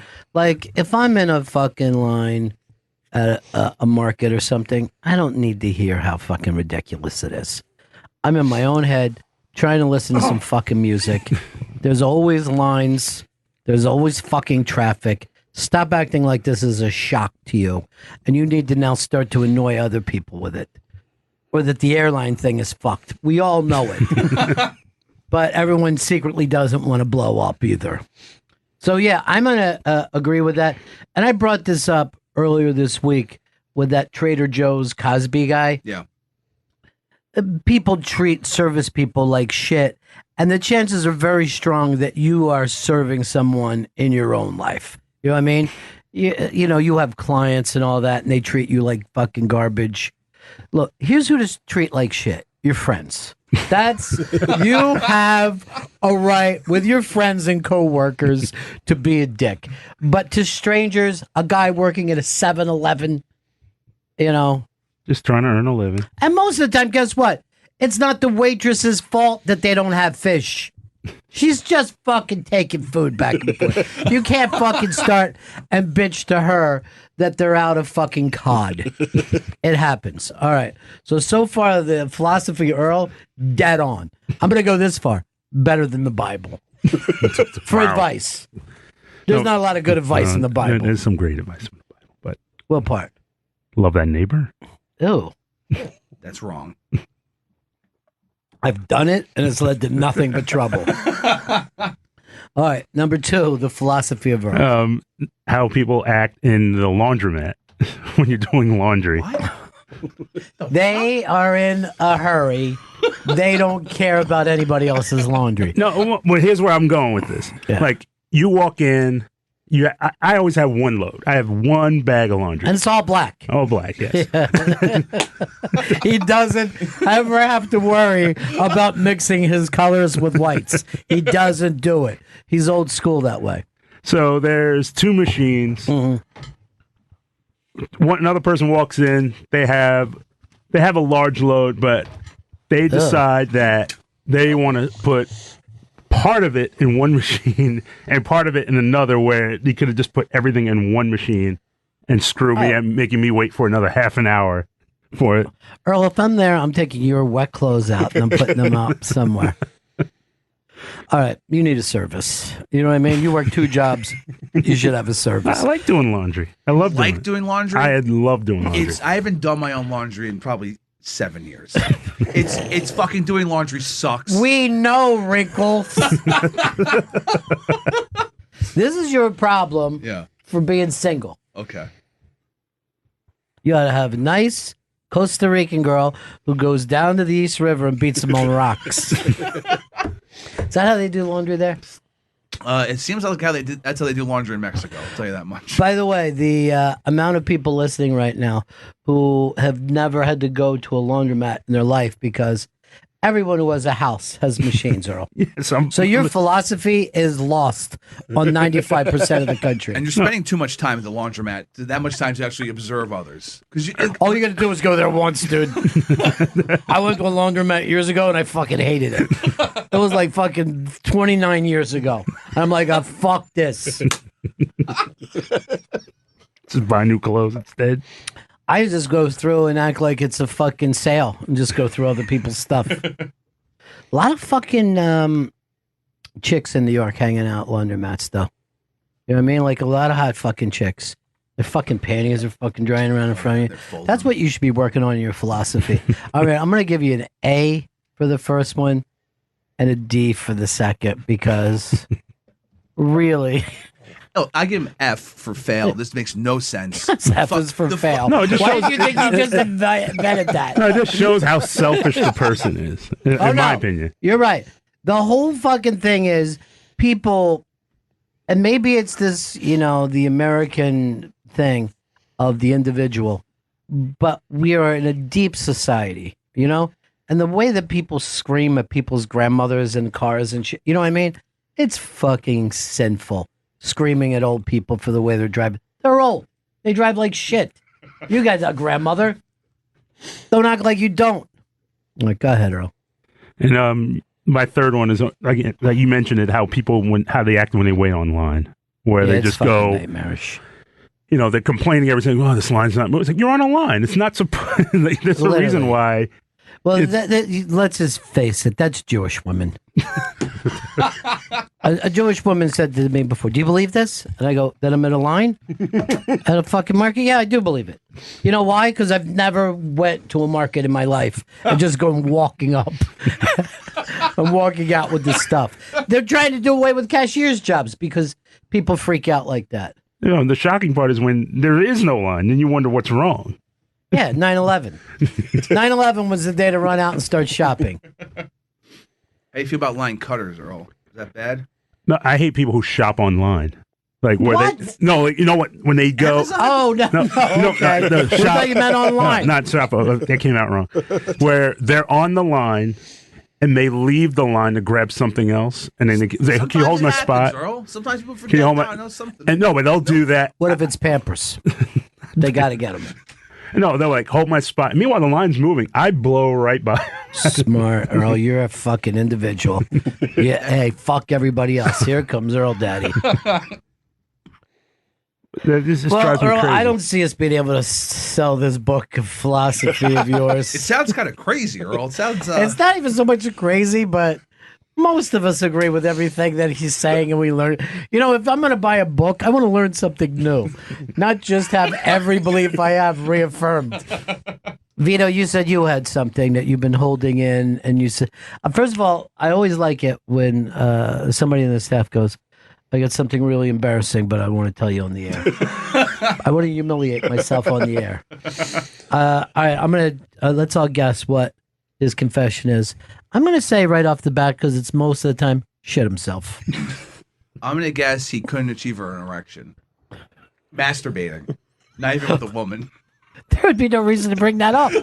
That's not humiliating. I think it's the most humiliating thing of all. Worse than shitting. No, being with a woman is humiliating, but you're going, oh, I don't have to jerk off. No, that's not fucking humiliating. Earl, what are you guessing Vito's going to confess to us? Kind of a weird, awkwardness. All right, so he ate a meatball off the floor. It's not weird to me. Yeah, but you got down on your hands and knees and started eating it like a puppy. All right, what is your big embarrassing thing? All right, so LL Cool J was at Sirius the other day. First of all, that's a fucking cool thing that happened. And he's with two humongous security guards, like, that make me look small. Wait, who would fuck with LL Cool J? I don't know, but these guys were gigantic. Yes, we all have been to clubs. We understand how big bodyguards are. Rappers are here all the time with their bodyguards. Yeah. So I go to take a piss, and I didn't realize that they were in there with him. So he's in one of the stalls. There's one guy standing by the urinals, and then one guy by the sink. What are they worried? You're going to blow him? Are they fucking? Somebody's going to mug you in the fucking bathroom at Sirius XM? I don't know what they're worried about happening. The only person I've seen do that other than him was Mark Hamill, had security guards in the bathroom. But so he's in there with them. I go in to piss, and then one of them just starts staring at me while I'm peeing. And I've never gotten pee shy my entire life before, but I just stood there, and then I was like, fuck, I can't pee. And I was like, well, there was no sound, so I can't walk, because if I walk out, then he's going to think I just came in here to stare at LL Cool J. So I kind of just tried to sit there, and then at one point, I looked down and I went, oh, my God. Oh, my God. Are you swearing on this? yeah. A Catholic swear? Yes. That doesn't really sound like piss. That No, sounds it like doesn't. I didn't know what to do because they were staring. They were staring at me, and I didn't want to look like I really Just did. piss. I couldn't. I was trying, and I've always seen that happen, like in movies. And you're like, if you have to pee, you have to pee. But I really had to fucking pee. And Now you're going to have that from now on. You're going to be pee shy from this point on. I just didn't want them to think I actually followed LL Cool J into the bathroom. Why would you give a fuck? Why wouldn't you just try to get in his stall with him? You would have been better off looking like a fucking mugger than you were with a guy who can't take a piss because a bodyguard's close. And then I left the bathroom, and I still had to pee. So I just had to go sit at my desk for 5 minutes, and hoping he was gone when I went back. If he wouldn't have been, if he was shitting in there, those bodyguards so you come back in. And then not pee again. First of all, I'm going to give you credit for having the dumbest, most embarrassing story ever. And you know what? Here's what ruins it for you.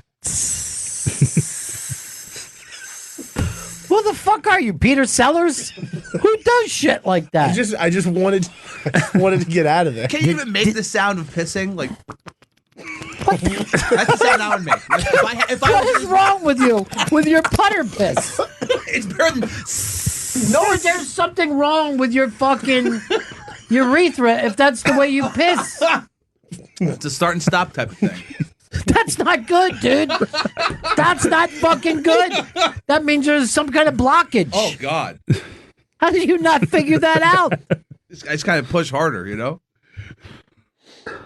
You can't go shoving your way through the cancer. Oh, no. Dude, you got to go have your fucking dick looked at Okay. by the fucking guards of LL Cool J. You think it's help these guys? Ladies love Cool James. Well, does he do anything so controversial that he needs a fucking bodyguard with him? No, and like he seems like he's a big guy in his own right. Like he's ripped. Fucking ripped for fucking 40 years. 40 years ripped. I'm talking about. He looks exactly the same. Yeah. As when he broke. He's gotten just in more shape and bigger, if anything. He never came in with hair, right? No. He must have been one of the original bald guys. I think he had hair. He always wore a Kangol. He always had the Kangol on top. Put up pictures of him. But he might have had like from like 1981, 1982? 85. Radio came out in 85. Wow. All right.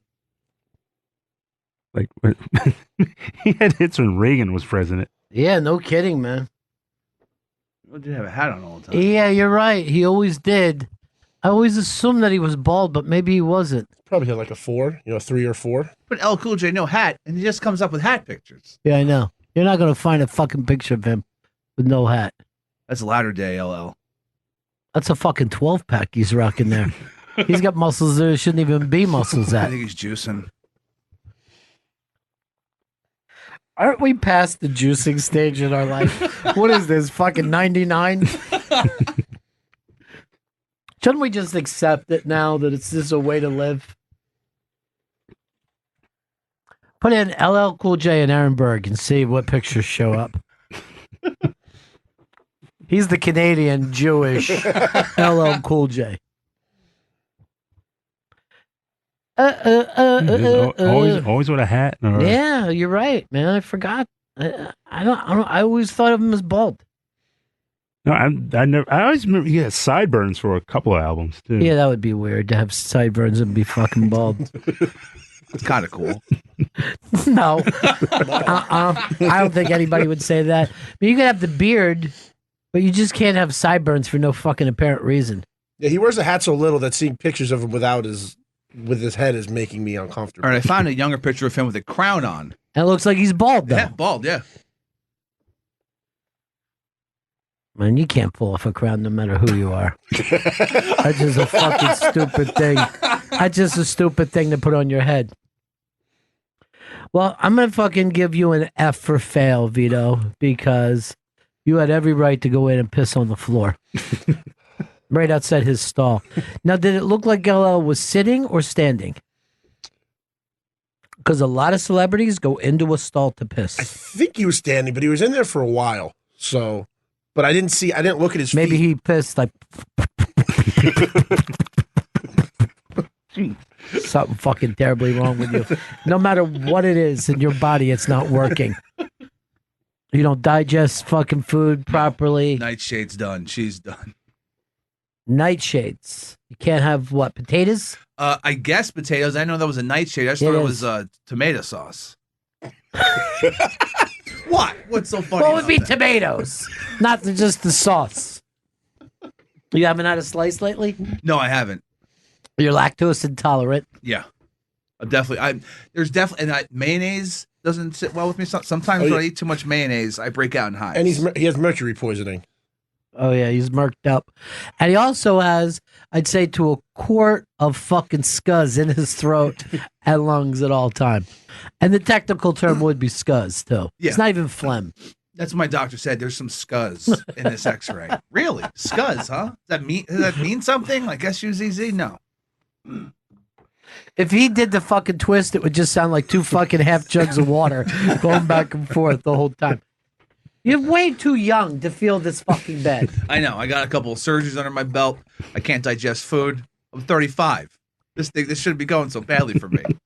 My favorite thing ever is when you got your fucking arm operated on, and this is back when he was periscoping. So like the fucking thing comes up. Chris is periscoping. He's fucking walking down the street like Quasimodo. His fucking arm. I say to my chick, I go, what kind of fucking woman is he with that he has to go get him meds by himself after surgery? And then we were like, nah, he's broke up. He is fucking broke up. No, there's not a woman in the world who would let her just... And you don't even have a friend who can run to the fucking thing for you? No. All right. So I was in my shoulder surgery. So you need to have someone meet you after the surgery. So I got Mark Zito to come meet me after the surgery, and then the people thought we were gay. Yes, I think that you're gay. Are you telling me that you and Zito never fucked? We never had sex. Holy shit, I'm stunned. Yeah, we never fucked each other. And then that's why he asked you to be in his wedding, by the way. Well, he didn't get none of this that night. Someone sent me this clip from Jim and Sam. You went to the big wedding. Yeah. For Rob from their show. And they said on the show, if it would have been closer to the wedding, Vito wouldn't have been invited. But they were office mates at the time. And then once they weren't office mates, they never saw Vito again. So they were like, no, he definitely wouldn't have been invited to the wedding. No, yeah. Like, I stopped seeing Rob for months, but I'd already been invited to the wedding. And I even brought that up to him there. I was like, I really feel like I shouldn't be here. Yeah, they all decided you shouldn't be here. But they did said that they were glad, they're a bunch of antisocial weirdos anyway. So it was like really nice to have Vito there because he was like keeping the conversation going. Like, he was like, well, what's your favorite Big Brother contestant? I picked Dan because Dan, the funeral. Dan had a funeral for himself. Man, I'm telling you that and I brought this up earlier this week, that last Big Brother episode was so fucking good that you did. But, who's back? Yeah, this is going to be the lag guy. Rough week with Chris back. And I think Adam's off this week, so it's going to be really rough. Oh, God, I'm not listening so then. Skip this Adam has changed that show for the better so much because he knows what he's talking about. And he's just not yelling that somebody's a fucktard or, what I mean? I think Brett is a fucktard, so...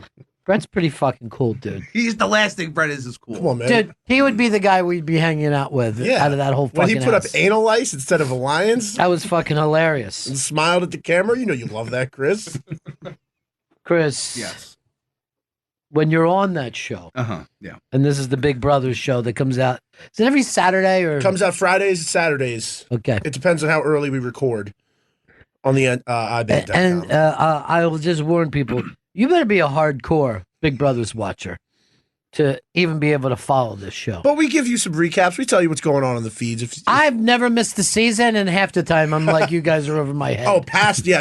We reference stuff from earlier seasons that could get pretty deep. I went back and looked after listening to you guys, and I've watched every season. Yeah. Every year, I probably don't know who 92% of the people. Like, if you went to like season 7 right now, I'd be like, what? Who the fuck are all these people? I'll think I remember an entire cast, and then I'll look at a picture and be like, I don't remember 10 of them. I always love, like, even now they're like, oh man, if we get a sitcom out of this. Have you seen any other seasons? Does Evil Dick have one? But I want you to go back and listen to how little you are on that show, and then when you do speak up, it's bad. I think my input is... Why are you doing this, Chris? I'm going to just fucking say this as your friend. Why are you doing this? I'm a fan of Big Brother, and I am an original host of racism. That show. I don't and say sexism. anything racist on that show. You do. Homophobia. Yes. No, there's none. Everything Vito was saying is true. And that is the 2 minutes that you speak during an hour show are 2 offensive minutes. He's the JC of our podcast, Ron. I have a much better He's just running rampant. By the way, this is pointing out, you got to be hardcore to know this, just by that reference alone. There's a little person on Big Brother just going around grabbing penises if you don't watch it. Peni. I'm going to run in there tonight at the cellar and just do the philosophy of Earl. I literally do have a thing on fucking people fucking bitching in fucking lines. Just how that... Oh. You're not fucking helping anything. You're making it worse. It's like when people come up and tell you how hot it is. But yeah, motherfucker, I'm on Earth too. I get it. But I'm sweating so much. The fucking amount people complain about weather, you would think the way people talk during the winter is that all they want to do is be in the hot summer. And the second it's warm, the bitching starts. The same motherfuckers who can't stand the winter, can't stand the summer. I'll say this, people probably like 6 days out of the year, tops. And even then, they probably stay in and watch TV. The amount of times last week I heard people say the phrase, I think we're looking at a warm September, really bothered me. I saw the thing on, I believe it was New York One, so you can count on it. That is not fake news.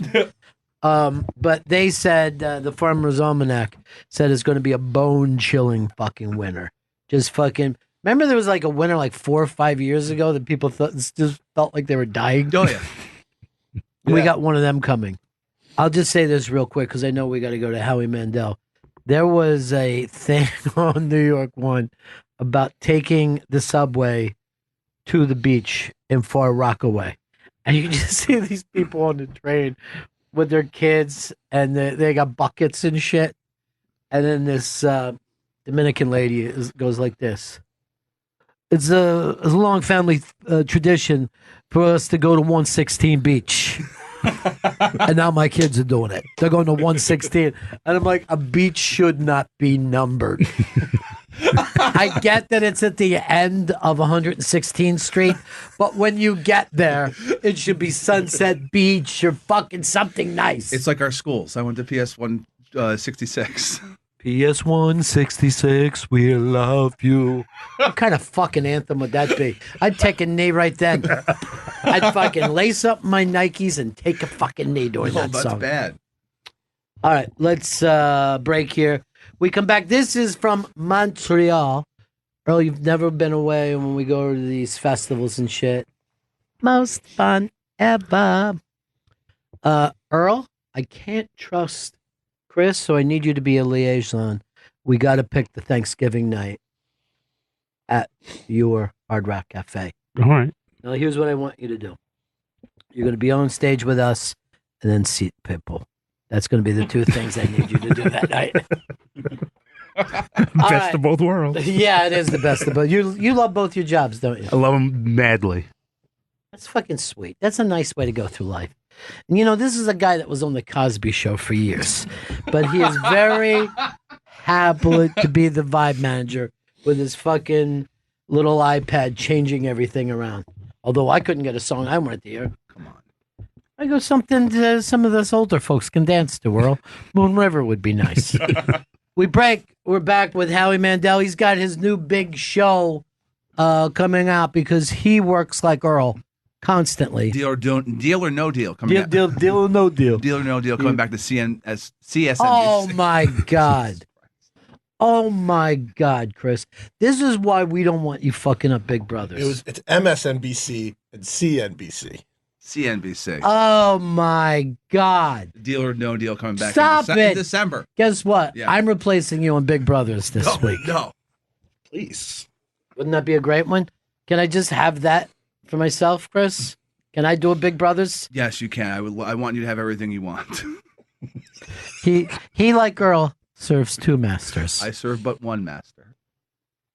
If me and Hard Rock Johnny was drowning, Earl, which one of us would you? And you could throw the rope to first. Oh, I got. You don't even have to fucking think about that. Can I tell you something? Johnny would drown himself to make sure I got out of there. He cares about the world. All right, break back, Bennington. Live from the Just for Laughs Comedy Festival in Montreal, this is SiriusXM's Headliners with special guest Howie Mandel. And now here's your host, Ron Bennington. And now the new owner of the biggest comedy festival in the world, Just for Laughs, Howie Mandel.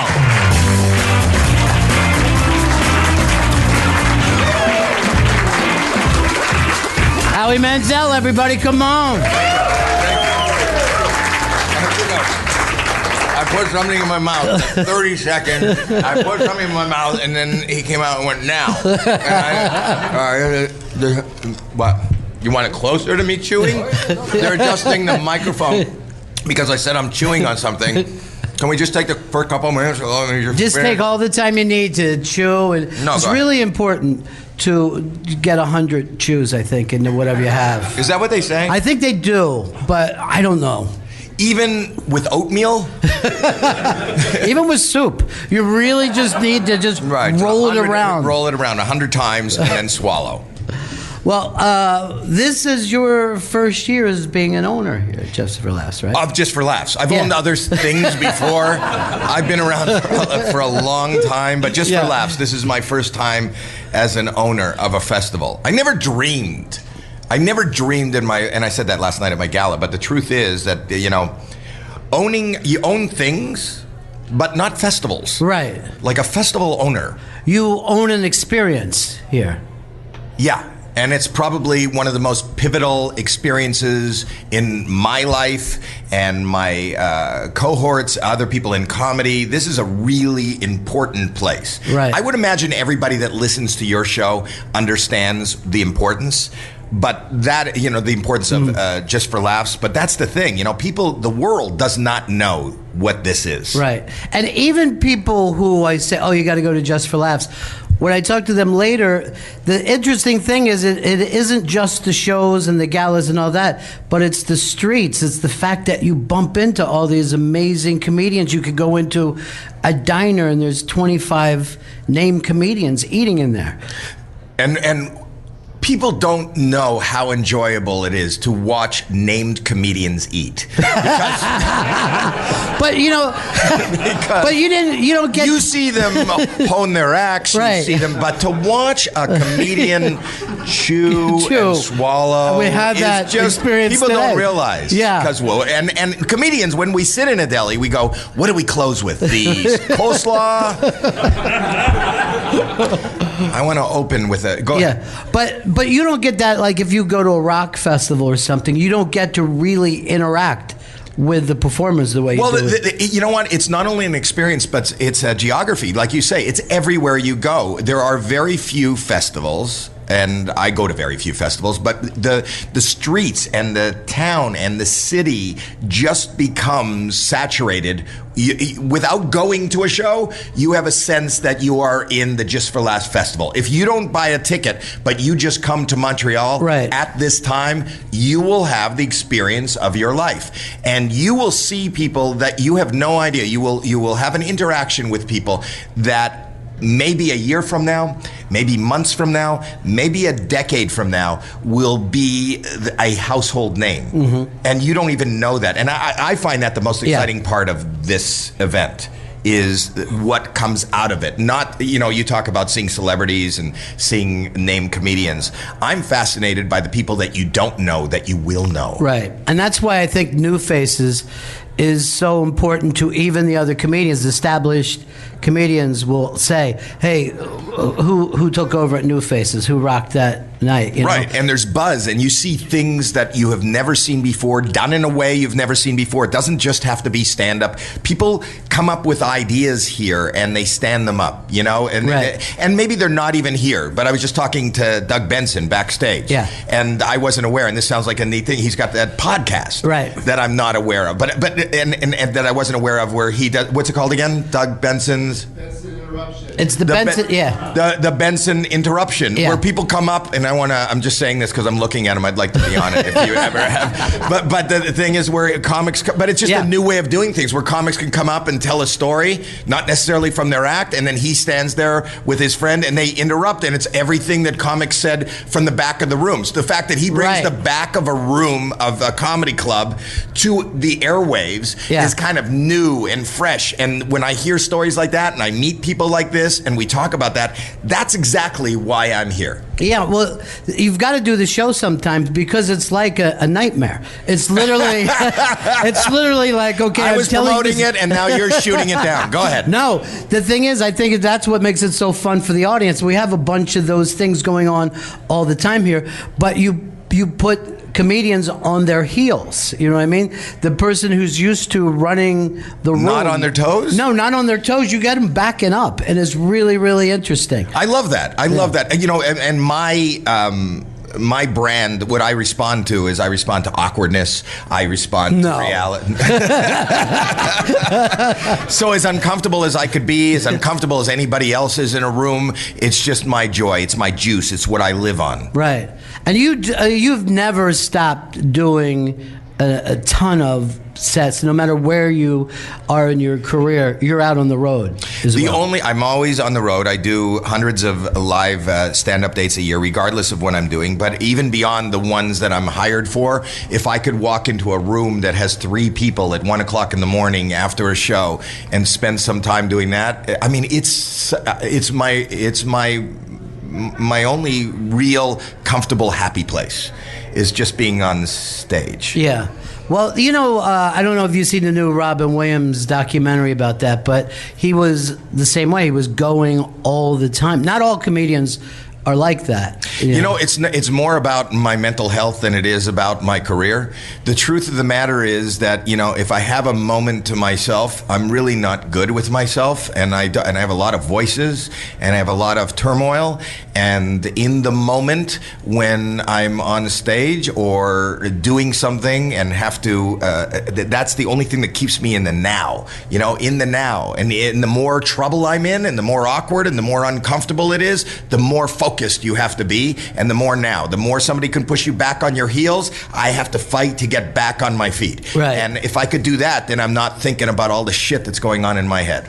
So you literally have voices that are telling you the wrong stuff, I guess. It's my voice. Yeah. It's good. Thank God. The wrong stuff. I'm just focusing. I know who they are. I recognize them. And my voice. I don't know. They think I'm telling them the wrong stuff. This is so weird. It was going to be like a little radio show, but I feel that this is more of an appointment. But I'm doing okay. I am on my meds. Yeah. I am. Yeah. Why do you laugh? Oh, medication. That's hilarious. I'm well medicated. I'm well medicated, and I'm okay with it, and I'm comfortable with my discomfort. But the panacea for me is this world of comedy and stand-up and performing gets me through, and it's got me into my 60s now. Right. But if someone said take a vacation, lay on the beach, that's the exact opposite of what you would have meant. That would not be good. Yeah. That would not be good for me. There's still time, nighttime, if there's not a lot of noise, if there's any quiet time, is the noisiest time I have. It's not a good time. I'm having a good time right now. Yeah. Do you have a couch? Well, we're gonna try. You know what? I think that I love this interview, and I think it's going well. It just seems very sad, and I'm not sad. I'm doing really good. I'm not sad. We'll be the judge of that. Okay. Maybe what we could all do is just leave you alone for 10 minutes and come back. No. I'm not good with me. I'm not good with me. Look, I'm holding on to myself. I'm starting to sweat. I don't sweat.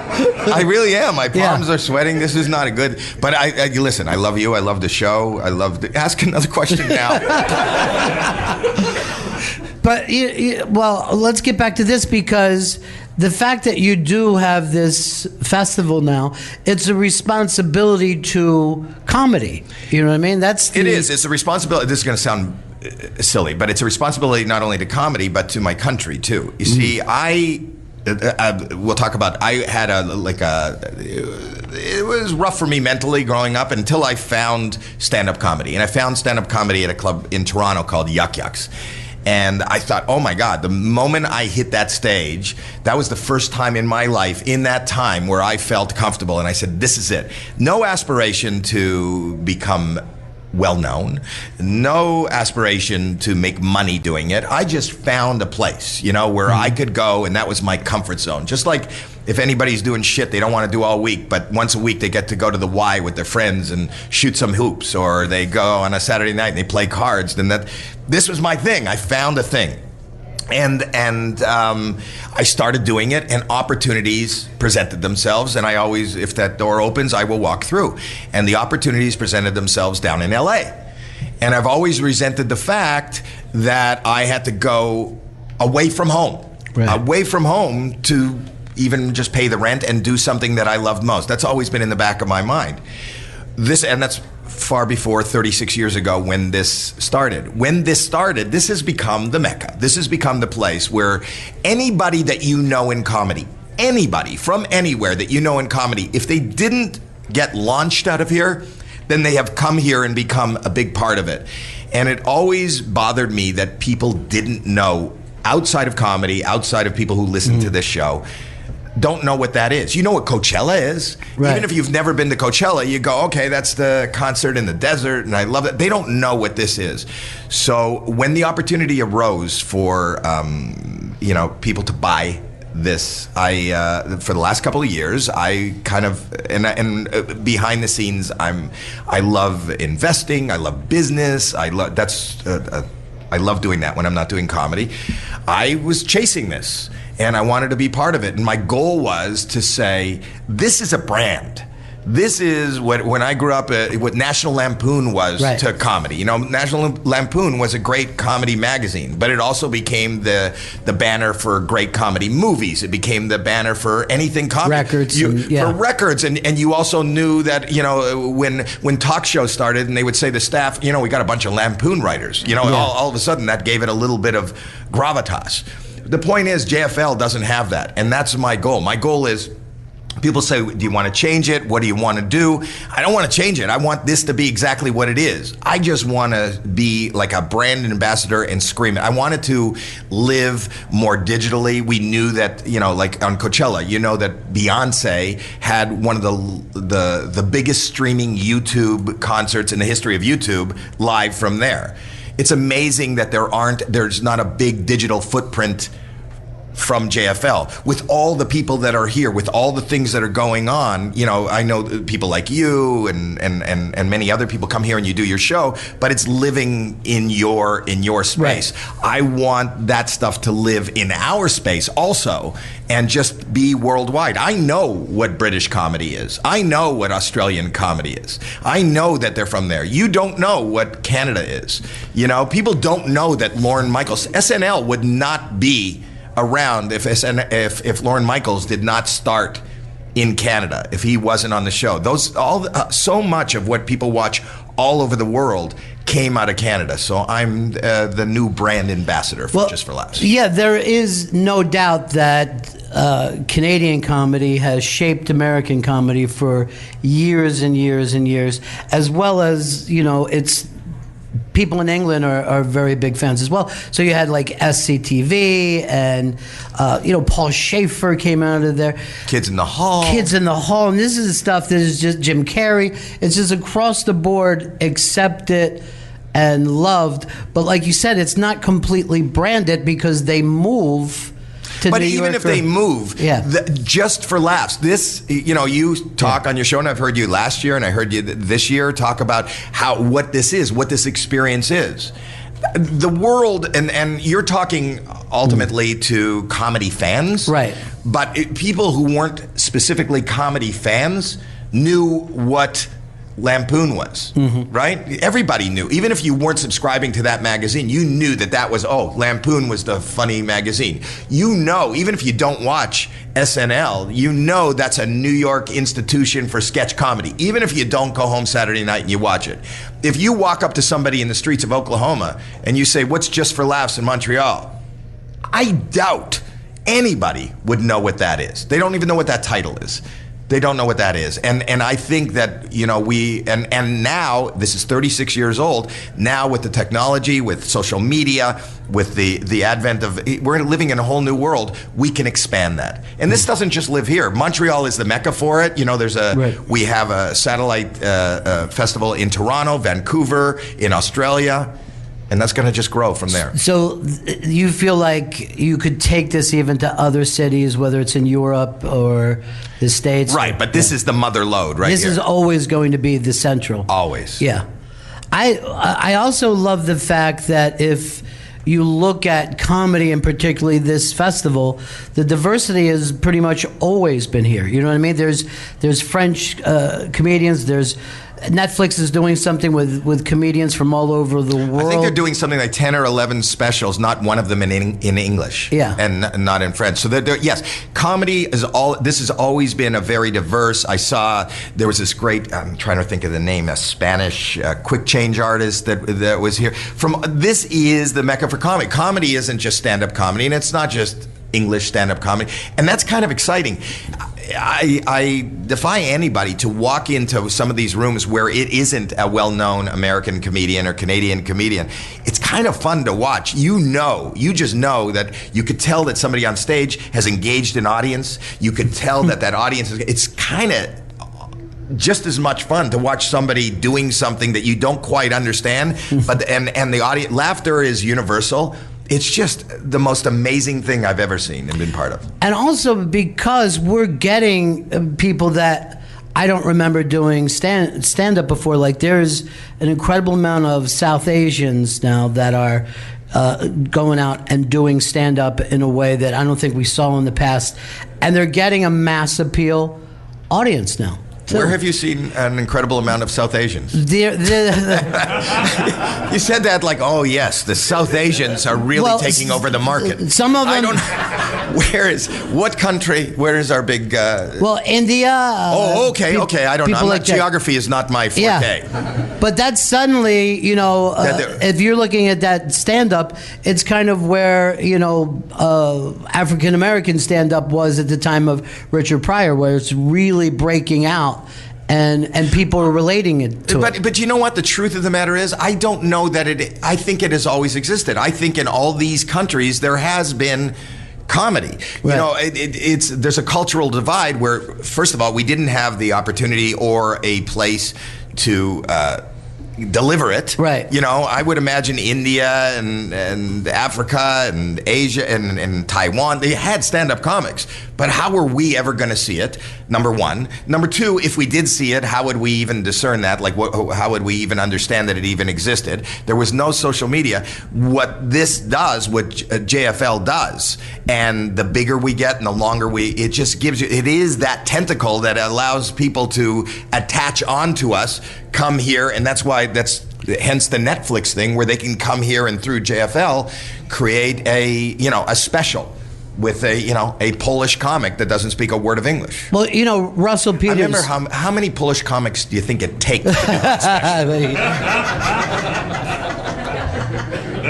You're gonna be careful. I'm Polish. I'm Polish, he yells out. I'm Polish. I'm Polish. I can do that. I know. That's the scariest thing. But Russell Peters, to me, was that guy who toured the world, and he's in India, and he's in Africa, and just drawing giant, and he sold out O2. Yeah. He sold out in London. Yeah. Here in Canada, he sells out, I think it's like 4 shows at the Air Canada Centre. Yeah. He sells out the Opera House in Australia. He sells out in India. He sells out in Africa. He's from Toronto.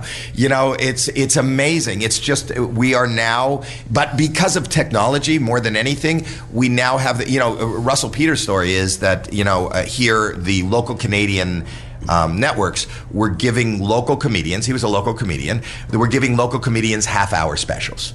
And they were doing these local specials on TV. What happened was a year after he had done his special, it was put on YouTube by the network. It just started on YouTube. Somebody clicked on it, loved it, shared it. Those people shared it with 2 others, and he blew up on YouTube. That's where he blew up, and that's how he became an international star. YouTube didn't exist when I started.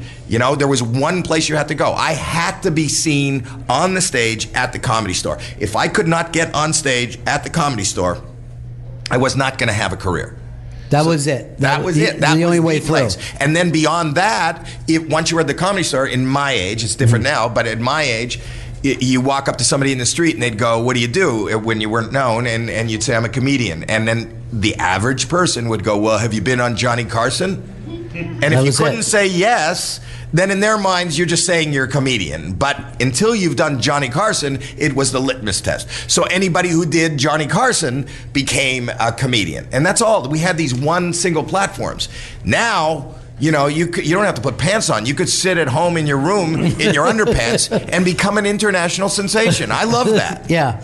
But for you, looking at Carson, you didn't put together what was like a standard Tonight Show set. I was not allowed to be on Carson. Yeah. So when I went down there, I did Mike Douglas, Merv Griffin, every show that there was, the John Davidson, and every comic wanted to get on the Tonight Show. I got an HBO special. I did the Young Comedian special. the 6th annual. The other young comedians with me were Seinfeld, Richard Lewis, Harry Anderson. Those were the kids that were. Yeah, with whatever me. happened to those guys? I don't know. I hear they're good. But anyway, and I thought, and then I got like St. Elsewhere, and I did some other things, and I thought the natural progression for any comic, I got to get the Tonight Show. And I auditioned countless times and did not get it. And Jim McCauley, who was the guy who cast that show, who booked that show, said, you are not Johnny's cup of tea. You will never do the show. I was told I will never do the show. And then that was the time when Joan Rivers. Is somebody sick? I hear coughing, but it's okay. It's okay. It's just I'm so neurotic. Open a window, please. It's on the other side. Open a window. Please. It's on the other side. We are in a. We're in a.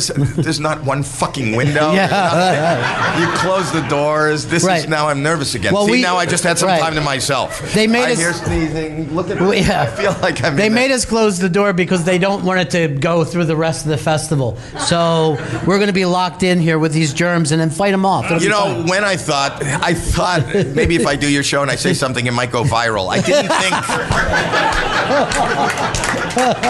that it was actually going to be viral in this room. By the way, if this is really a disease, we'll have everybody talking about the festival. Yeah, we will. We'll break through. Well, what do we have? What did Canada once a couple of years ago? Didn't we have the bird flu? What do we have up here? SARS. SARS. I like the guy in the front row. Remember SARS like it was yesterday. Why is the guy closest to me the guy that remembers SARS like it was? Couldn't be somebody in the back. Okay. So anyway, what was I have no idea anymore. I was talking about I wanted to get on the Tonight Show. And at that time, Joan Rivers was guest hosting on The Tonight Show. And when Joan Rivers was on The Tonight Show, she was getting better ratings than Johnny. Mm-hmm. And every time she was going to go do The Tonight Show, she would show up at the Comedy Store to work through her material for her monologue. She would do that, and I knew that. So she was coming in one week, and I asked Mitzi, she's coming in Thursday night. What time is she playing? She's playing at 9 o'clock. I said, why don't you put me on will you put me on at 8:50? And she said, okay. I was close with Mitzi. Mitzi put me on at 8:50. Mitzi's the owner of the Comedy Store. She put me on at 8:50. I got that time. And that morning I woke up and I had like 100, speaking of virus, I had 103 fever. It might have been SARS. And I was sick. Yeah. But I was so sick. And what luck is this? This is the pinnacle. I've been hoping to get on the Tonight Show my whole life. I didn't tell you this story before, did I? Okay, so I was so sick, and I went, oh my God, I can't cancel. But I couldn't even get out of bed. Every bone in my body was aching.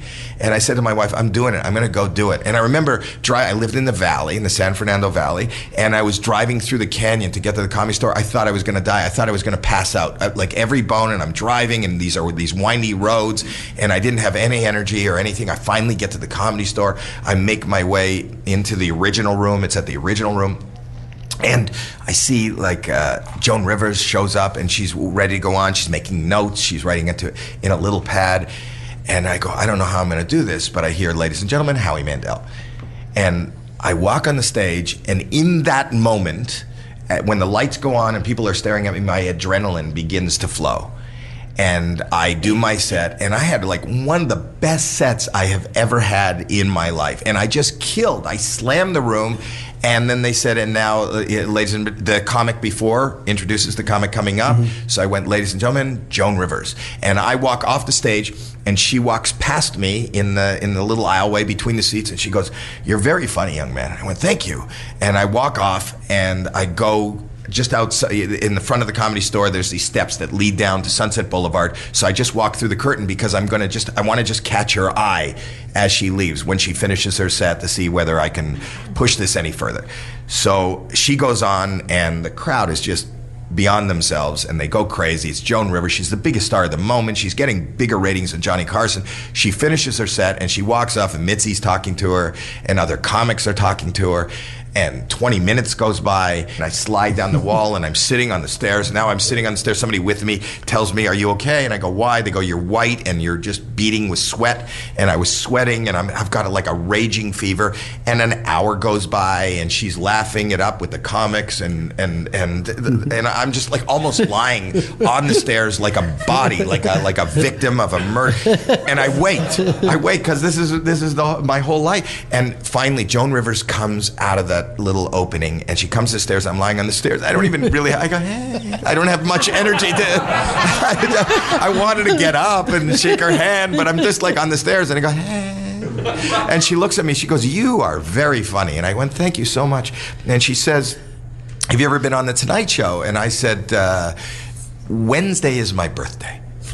And she says, "Call," and she gave me a card, and her manager at the time was this guy, Bill Samuth. And if you look at her documentary, you saw her documentary, that's the guy that disappeared. Yeah. You know, in a documentary. And I had my agent call Bill Samuth, and they booked me for that Thursday. So I went on, and this was like the time I went on that Thursday, and I had a great set. I sat down with her, and I did great on the Tonight Show, and it was like a dream come true. I'd finally done the Tonight Show, and I thought, oh, did it, you know, goal, reached, dropped the mic. I get a call the next morning from my agent. He goes, "You're not going to believe this. Johnny Carson saw you on with Joan Rivers. Can you come back and do it with him next week?" And I went, "Oh my God. Oh my God." And this was this was it. If I never had done anything just career-wise, I'd never had to do, I feel like I reached it. So I go on the Johnny Carson show the next week, and it is surreal, you know, and you've seen, you know, if you saw the Zen Diaries with Shandling, that, you know, it is the pinnacle. You don't know unless you're a comic and unless you lived in that time what that meant. But my heart was beating out of my chest. You hear da-da-da-da-da, and that music was heard around the world, and they opened the curtain. And then when I went there, and I did it sitting, because I was on St. Elsewhere, but virtually it doesn't matter whether I'm standing or sitting. It was stand-up. It was all prepared material. Jim McCauley went out, like, set me up for this and set me up for that. I wasn't just talking. And here was the thing. I said, you know, this is my opportunity, and I got to just be me, and I'm never going to do it. So I had one little thing. It's on YouTube now. I had one little thing that I didn't clear with Jim McCauley, and I thought, you know what? I'm just going to get thrown off the air, but I'm going to have a story, and it's going to be funny. And my idea was that I was going to have, you know, I had this handbag in the shape of a hand, and I had these glasses, these 3D glasses. And I said to Johnny, and this was not planned, I said to Johnny, "Do you like 3D? Do you like 3D?" And he goes, "Yeah." And I go, "Oh, you got to try this." And that was my persona in that time was just this nervous, and it was real. It wasn't a persona. You know, I was always just scared. You know, right. Okay. Here's what I want you to do. I want you to put these glasses on, and I give him those stupid cardboard 3D glasses. Johnny is wearing these, and this is, I think, this is either the beginning or the end of something big. You know, you know when you're that scared. This is great. He puts the 3D glasses in. I reach in and I start pulling out these stuffed toys, these little animals, and I whip them right at his face. I'm sitting there. This is Johnny Carson sitting in front of me. Johnny Carson, the king of late night, the maker, the breaker of every career, and I whip it right into his face. The audience roars, and I'm looking at his face. I don't want to turn around. I don't want to look at Ed. I don't want to look at Jim McCauley, who's off to the side. And I just go, "Doesn't it look like they're coming right at you?"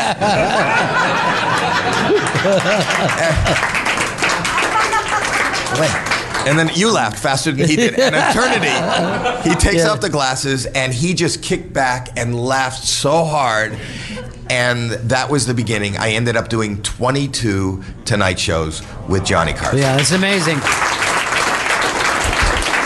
But he could have said, "Get rid of this kid. I don't want to look at him again." I mean, could have. Yeah. But you know what? I have never, I do things in the moment.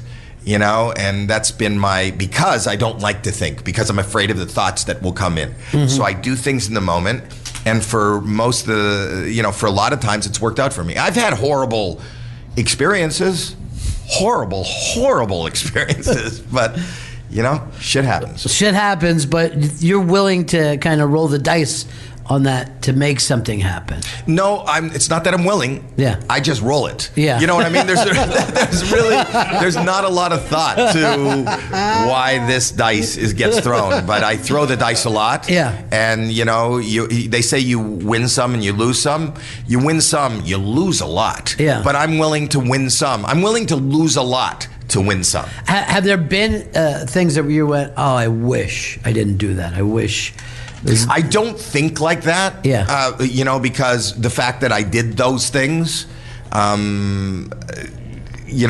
me to a place or gave me some information that allows me to do things differently moving forward. But, as much as I tell you that story of getting to do 22 Carsons, I also, Carson ended up after 22 not liking me and banned me from the show after 22. Right. And so did Letterman. What was the thing that you got in trouble with them about? Carson was, so I became a staple on the show. And I get a call one day from Jim McCauley. I was shooting a movie. I get a call and they said, can you come down and do the show? They shoot at, 4 o'clock or whatever. Can you come? And this is 1 o'clock in the afternoon. He says, can you come down and do the show? This is when Sammy Davis Jr. was supposed to be the lead guest that day, and he got diagnosed with throat cancer, and he canceled. And they said, Howie, we don't have anybody. Can you come down? Isn't that great to be invited to a party? Can you come over? We don't have anybody else. So I said, Jim, I don't have anything. I don't, and I'm on a set today. It's not like I could sit at home and work for an hour and try to figure out what we're going to do, and I can't go over a pre-interview with you. He goes, Howie, I know you are always funny. I know you can deliver. You play in the moment more than a lot of other people. Just please do me this favor. You've done it 22 times. It's good. So I say, okay, here's the one condition. There'll be no pre-interview. And whatever happens, you just got to go with it, because I can't I don't have a plan, and I don't know what I'm even talking about, but I'm telling you, shit's going to happen. So he goes, I trust you. So on the lunch of the movie, I go walk. I'm at Culver Studios, which is where they did Gone with the Wind. It's in Culver City. They have the big mansion there. And I go into their prop department, because that's where I was shooting. And in the prop department, for whatever reason, there's a 40 feet long from the curtain. I love that I'm describing to listeners. Because I don't even know where your curtain is where you're listening. And if you're driving, you shouldn't have curtains, you right? Shouldn't have a curtain. No, because that's dangerous. It's very dangerous. But there's a 40-foot saber-toothed tiger, plastic giant saber-toothed tiger on just in there. And I go, how much would it cost for me to have that delivered to Burbank by 3 o'clock? And the guy goes, okay, $500. I go, okay. So I write a check for $500. I say, can you put it on a dolly? And he said, I'll do that for free, which is, I remember the things I get for free because I'm Jewish. But anyway, the thing. And Polish, so there's no problems at all here. I don't want any problem. So, and then there was this giant carrot on the wall. There was a 30-foot carrot, and I said, can you tie the carrot on top of the saber-toothed tiger? And the guy said, why? And I said, I don't know.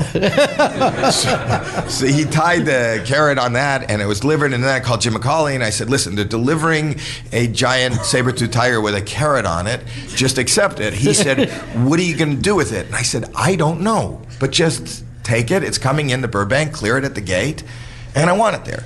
So he says, okay. So lo and behold, we get to the show. I'm there, and I'm backstage, and I have this giant saber-toothed tiger there's a rope on the end of the dolly, and I could hear Johnny going, here's a funny man. We've had him here countless times. He always delivers. Ladies and gentlemen, Howie Mandel. And the curtain opens, and Doc Severinsen is playing, and I come out. The audience is roaring, and I got a rope, and I'm pulling this giant saber-toothed tiger with a giant carrot on it, and I'm making my way to the desk, but I get to the desk, and the desk is on a riser, right? You have the stage, and the desk is on the riser. So I get to the riser, and I'm trying to lift the front wheels of the dolly up on the riser, and I can't get it up on the riser. Now, I had a good ovation. It was like 30 seconds. But now I'm about 35 seconds into my entrance. So it's died down, and it's quiet, and which is, for me, funny. Yeah. I find silence golden. Right.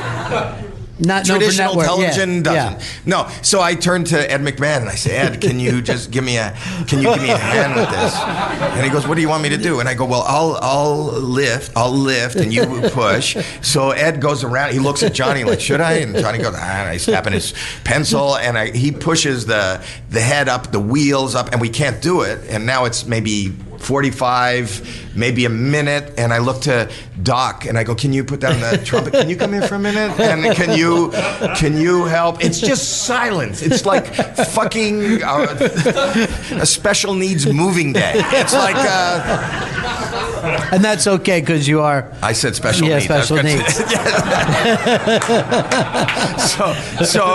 So now Doc is pushing this thing up, and they both push it up, and now the wheels get up on the riser, but the head of the saber-toothed tiger is blocking the desk, and you could hear the people, the headsets on the camera. You can hear the director going, "What the fuck is this? Move camera two. Move camera two. Move camera two." They never on these talk shows. If you watch any talk show, you're seeing the same shots every night, right? There's a single shot of the guest. There's the two shot of the guest and the host. There's maybe one that they don't move these fucking cameras, but you can hear the guy go, "Move to two," and they don't even know where to move to. Johnny is behind a fucking saber-toothed tiger, and I'm pushing it and blocking it more. He's totally blocked. They're moving the camera up so like it's a down shot of Johnny. You can see the shiny bald spot on Johnny's head. And after what seems like an eternity, I sit down, and Ed is sweating, I'm sweating, Doc is sweating, and then finally he's just tapping his pencil, right? And he's looking at me from a really bad angle. If you watch it, he's looking at me, and he's expecting me to say something, and I say nothing, and then he goes, "Okay." And I go, "Okay, it's great to be here." And he goes, "Okay." And I go, "Okay." And he goes, "Well, what, are you going to say something about this?" And I go, "Johnny, please. I don't want to talk about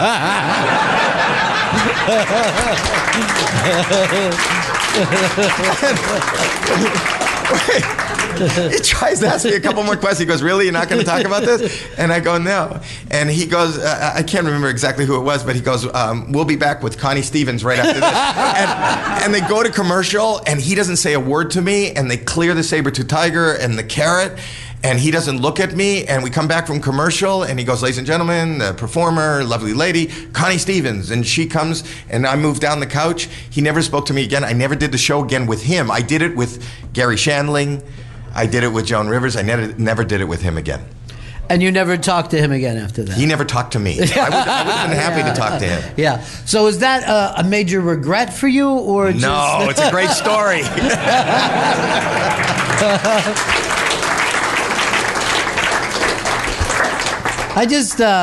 I love that somehow you've turned a kind of a sociopath behavior into a very nice career. You love it? Yeah. I fucking celebrate it every day.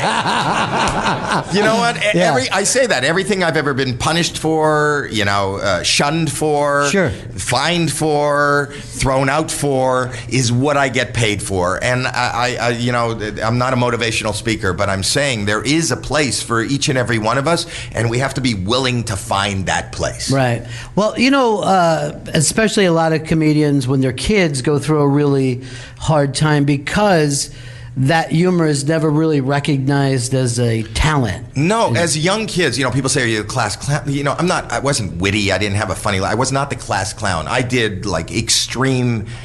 I loved awkward. I did things. I think we did talk about this. I hired a company to put an addition onto the library. Alone, I called the Yellow Pages. The Yellow Pages, for the millennials that are listening, it's like Google on paper. Anyway, but I called the Yellow Pages and hired a company to come out and measure the field. For me to be sitting in math class just to watch some idiot out there with a tape measure and a clipboard, and I called them. I didn't tell anybody. When you're young, you just want to fit in. People want to fit in. And then, I remember getting called down to the office because for me alone, without an audience, it's really fun. It was funny for me for have this serious vice principal saying, "Howard, did you hire a gentleman to put an addition onto the library?" And I said to him really seriously, "No, I didn't. I am getting 3 bids." And just, you see, it's nice when I tell the story now and you hear this little bit of laughter.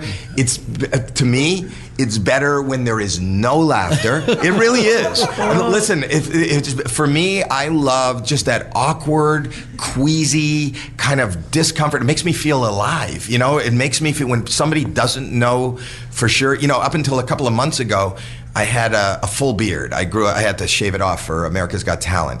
Well, I had Heidi shave it off, but I had this beard, and I loved that for a moment that nobody recognized me, and I lived in this alternate world of reality where, you know, I got asked to leave a restaurant. This is like 3 months ago, because the lady gave me a menu, and it was just so much fun. No audience, nobody there, just me. And I called the waitress over, and I said, "Can I please speak to the manager?" And the manager comes over, and I said, "You know, they gave me the menu to read. I am trying to read, and everybody is talking." And she goes, "Well, what do you want me to do?" I said, "Well, please, if you can go around and tell everybody I am trying to read. It won't take me long, but if they could just shut up for 1 fucking second so that I could focus and concentrate." And this was not my idea. You gave me the menu. And then she goes, "Well, I can't do that." I go, "Well," and then I got adamant, and I slammed down the menu and go, "How the fuck am I supposed to read? Then tell me out loud, louder than them, everything that's on the menu. I want you to read it to me out loud." You know, and then they said, "Sir, we're going to have to ask you to leave." I go, "What? You're going to have to ask you to leave." And I left. And I love getting thrown out of places with anger, a trail of anger behind me, is my fuel. It really is. I love annoying. People say if you can just make one person laugh, you're doing your job. Not me. If I could get one person to, you know, just hate me. Like 2 nights ago, I was at a movie theater, and after the movie, I got out and I went into the men's room, and I'm standing at the urinal, relieving myself, and there's an empty urinal next to me. I was about to relieve myself, and the guy comes in next to me, and he's about to unzip, and I said, "Sir, I'm using that one." And he looks at me like, "What?" I said, "You know what? I don't need to tell you this, but it's a problem at home, but not here. When I piss, my stream is on a direct angle to the right. My piss, for whatever reason, goes off to the right. So I will be pissing in that urinal. If you can come around behind me, you can use the one that I'm in front of." And the guy just looks at me like, "What the fuck is this?" And he leaves. You know, and to me, that's almost better than a great show with a standing ovation. Well, you've always been into pranking, even, you know. You call it pranking, I call it living. Just living, yeah. But when you were a kid, Candid Camera, that must have been. It's funny that you mentioned that, because that's my moment. Alan Funt is my God. You know, the truth is that my parents, my family always loved comedy. And they had albums, and they would watch Jack Parr, and they'd watch The Tonight Show, and I'd hear this laughter, and obviously everybody recognizes laughter, and I wanted to be part of it. And I remember going into the living room, and I'd sit down, and there'd be a man in a suit talking on TV about his mother-in-law. I don't know what the fuck a mother-in-law is. This makes no sense to a 4-year-old, you know? And he'd say 3 lines, none of which resonated with me, and my parents would laugh, and the room would laugh, and I go, "What is this?" Maybe 4 or 5 years old, I sit down on a Sunday night, and they're watching Candid Camera. And on Candid Camera, Alan Funt explains to us at home. He goes, "Here's what we're going to do. We're going to hire people, and we're going to tell them that they're working in the office, that the receptionist, and their only job is to answer the phone. They cannot miss one phone call. I'm going to put on a wig. I'm going to pretend I'm the boss, and I'm going to say you have to take every single phone call. When the phone rings, no more than 2 rings, you have to take the calls. Here's what's going to happen. You see the side of the desk? I tied it to a rope. The rope goes through a wall to the other room. We're in the other room. And when the phone rings, when she goes to reach for the phone, we will pull the rope and the desk will be shot across the room. She won't be able to answer the phone." And to me, as a little kid, I go, "Oh my God, this is like my first surprise party." It's like everybody hide. He's coming up the driveway, right? So now I'm in the anticipation. I understand the anticipation. I understand what's going to happen. And the first woman gets in, and she's very, buttoned up and very serious and wants to be the best employee a person could be. And Alan Funt is great at telling her, you just got to answer this phone. The phone rings. She reaches for it. The desk shoots across the room, and her face, her jaw drops. There's horror. There's fear. There's just, and I couldn't breathe. I started laughing. My parents started laughing, and I went, oh my God, this laughter, this feels so good. This is so relatable. Not only am I laughing at her, I'm going, oh my God, what would I do? So I'm relating. And that informed me. To me, now I understood laughter and I understood comedy. I didn't really, because I didn't know that part of this is the fact that it's a television show. It's being presented. There's an audience. There's a reason. So me going to school with no friend, no audience, or no nothing, me doing the same shit, I'm just, I'm insane. I'm insane. Here's what I'm going to do, but I'm not telling anybody. I'm calling a construction company. This is going to be great. For who? For me. Nobody else knows that I called a construction company. The same thing, and this was way before Caddyshack. Way before Caddyshack. Because of how old I am, you can tell. But I used to talk about this. You can pull up Make Me Laugh on YouTube from 1978 when I talk about it, years before Caddyshack came out. I grew up in Toronto, Canada, and in high school we had swimming. And I hated swimming. I hated swimming because in the winter here, there were days it was 20 below, and my swim class was the last day of the last period of the day. So I would swim. How dry? They don't give you hair blowers. I would have to walk out. My hair would freeze and break off. That's why I am who I am today. But so I just wanted to get out of swimming. So without any thought, I took a chocolate bar and I bent it a little bit and I threw it in the pool, thinking that if they thought somebody had shit in the pool, they would close the pool and I would not have to go swimming. I know they did that on Caddyshack, but they did it years after I had done it in real life for a real reason. So I'm in class. All the classes were canceled, and an announcement. I didn't think ahead, and an announcement came on the PA system saying, if anybody has any information as to who, did something in the pool area, please come to the office anonymously. We need to know. Somebody did this. If anybody has any information. So knowing that, I didn't have friends, but I heard everybody talking. What happened to the pool? What happened to the pool? Let's go down to the pool. Let's go down to the pool. So at the end of the day, I go down to the pool, and there's like 300 kids, and they're looking at the pool, and they're going, there it is. Oh, somebody took a shit in the pool. Everybody's going, oh my God, you got to see it. You see it? There's a shit in the pool. Somebody took a shit in the pool. And it just came over me in that minute. In that minute, I dived in, went to the bottom, and came up with it in my mouth.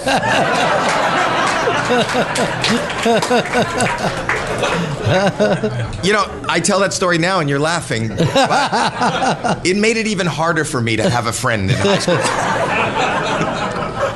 So really no friends? Not really. Not really? No. No. Well, look at you now. Who's my friend? I'm my wife. I have a lot of friends right now, and I've been married for 40 years. 40 years, yeah, it's wonderful. Because then again, who else would, this is going to be it for you, a one and done. No, she's a lovely lady who has been my rock. When I was going to make stupid decisions, she has always made me and steered me to the right decision. I didn't want to do Deal or No Deal. She made me do that. When Deal or No Deal came around in 2005, I was about to leave comedy. I was about to leave the career. My career was waning. Ticket sales were kind of down. I was getting rejected. It had been years since I had done St. Elsewhere or Bobby's World. I was now sitting on folding chairs in casting offices, reading for 3 lines. And it was real, and depression is part of who I am anyway. I was really depressed, and I just said, I don't know that I have the strength to handle the rejection that you have to handle, regardless of how well you're doing. So I'm leaving. And then I get a call from my manager saying, NBC is interested in you hosting a game show. And I went, fuck no. I'm not going to host a game show. Now, you have to remember that in 2005, no comedian hosted a game show. There was never a comedian. In fact, as somebody who deals in irony, the game show host was probably the punchline. You would always use that's the punchline. I don't want to be a game show host. That would be the end of my career. I'm not maligning game show hosts, but for a comedian, nobody did it. You can't think of it. Not since maybe Johnny Carson, when he did, or Groucho Marx. But in our era, no comedians did it. It was kind of frowned upon.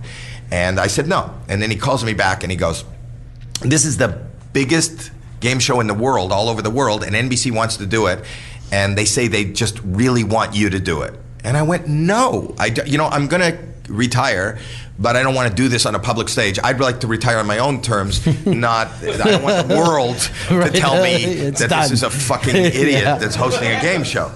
So the third call comes back, and he says, listen, this is unprecedented. This is the biggest thing NBC has ever done. It's a game show. They're giving 5 nights of primetime television in a row to it. That has never been done before 2005. Just listen to it. I said, Michael, I'm not going to, that's my agent, my manager, my friend. I'll listen to it, but I don't even want to get in my car. I'm in Jerry's Deli in the Valley. I'm having soup. If he wants to come over and join me for soup and show me what this is, okay. And I'll be here for another hour, because I chew soup 100 times before I swallow. So this guy, Rob Smith from Endemol, shows up. Do I have time to tell this story? Yeah. Okay, so this guy... Yeah, he's time checking all the time, because you got a lot to do, you got a festival, but I want to hear the story. Okay, yes. I am... as the owner of a festival, I've got to go to festival meetings. I've got to go to festival brunches. It's award day. Oh, yes, I got to go. You're giving out awards. Yeah, I got to go there. So anyway, I'll tell you this really fast. So this guy comes, and he shows up. It's like he didn't go to Kinko's. He made, it was a project that looked like a 7-year-old. He cut out a pieces of paper, 26 numbers, and he moved my soup, and he put down this board. It looks like if somebody said, I have an 8-year-old son, look what he made for class, I would agree, I would think. But for him to put down this piece of paper and this shit in front of me, I thought now I'm getting pranked. I get it, because I'm the prankster. Somebody's pranking me. He's saying, this is the biggest show in the world. This is what we want you to do. And he explains the game to me, which is not a game. It's just an hour of me saying, open the case, open the case. There's no trivia. I go, where's the game? We have 26 bikini models that are going to be opening these boxes. I go, what the fuck is this? This is like a joke. This is a joke. So I go home and I tell my wife, she goes, are you going to do it? And I said, no. And it's the stupidest thing I've ever heard. And she goes, tell me why you're not doing it. And I go, because I think it'll ruin my career. I think it'll put the nail in the coffin of my career. And she goes, where are you right now, Howie? I go, well, I'm standing in the kitchen. She goes, well, where were you an hour ago? I go, I was eating soup at Jerry's by myself. She goes, that is your career. So how can it be any worse than this? Take the fucking job. And I think she just wanted me out of the fucking house because I'm such a misery as it is. So I go and I call them back. This is a Friday, and I say, I'll do it. And they go, great, we couldn't do it without you. And I go, when does it start? And they say, Monday. And I go, well, don't you have to build a set? And they go, we built a set. I go, well, don't you have to hire 26 models? And they go, we have all the models. I go, how fucking far down the list was I?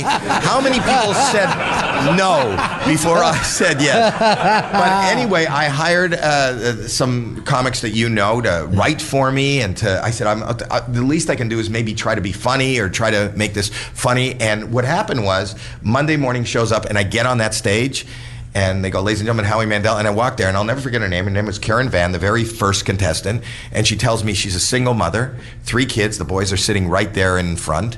And I've never owned a home. I live in an apartment. We have no health insurance. We have nothing.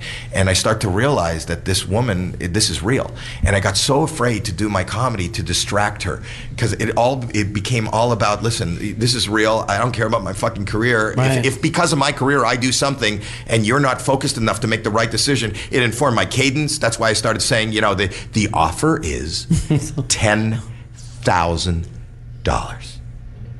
Deal or no? I was talking to, I felt like I was talking to a 5-year-old. When you say to your kid, you have to go to school. So I wanted her to make all that. So I didn't do any of my comedy. I just was empathetic. I was just like, first, I'm a human being. I'm a father. I'm a husband. And I just did that. I taped the 5 shows, and I said to my wife, they were going to air in 2 weeks. Let's get the fuck off this planet, because I am about to be so embarrassed. This is more embarrassing. Why did you tell me to do this fucking thing? I should have left my career. This is so embarrassing. I flew to the Caribbean. for when it was going to air, and I wasn't on Twitter, and I wasn't on not in 2005, and I get a call from Endemol, and they go, "You're not going to believe this. Monday, it went through the roof." They call me back Tuesday. They go, "It's even bigger." Wednesday, it's bigger. I fly back. I land in Miami. The first person that sees me as I come out, they go, "Deal or no deal?" And it changed my life. It allowed me to have a production company. It brought me more fans than I've ever had. That's why I'm an AGT. It sold. My tickets started selling out again as a stand-up comic.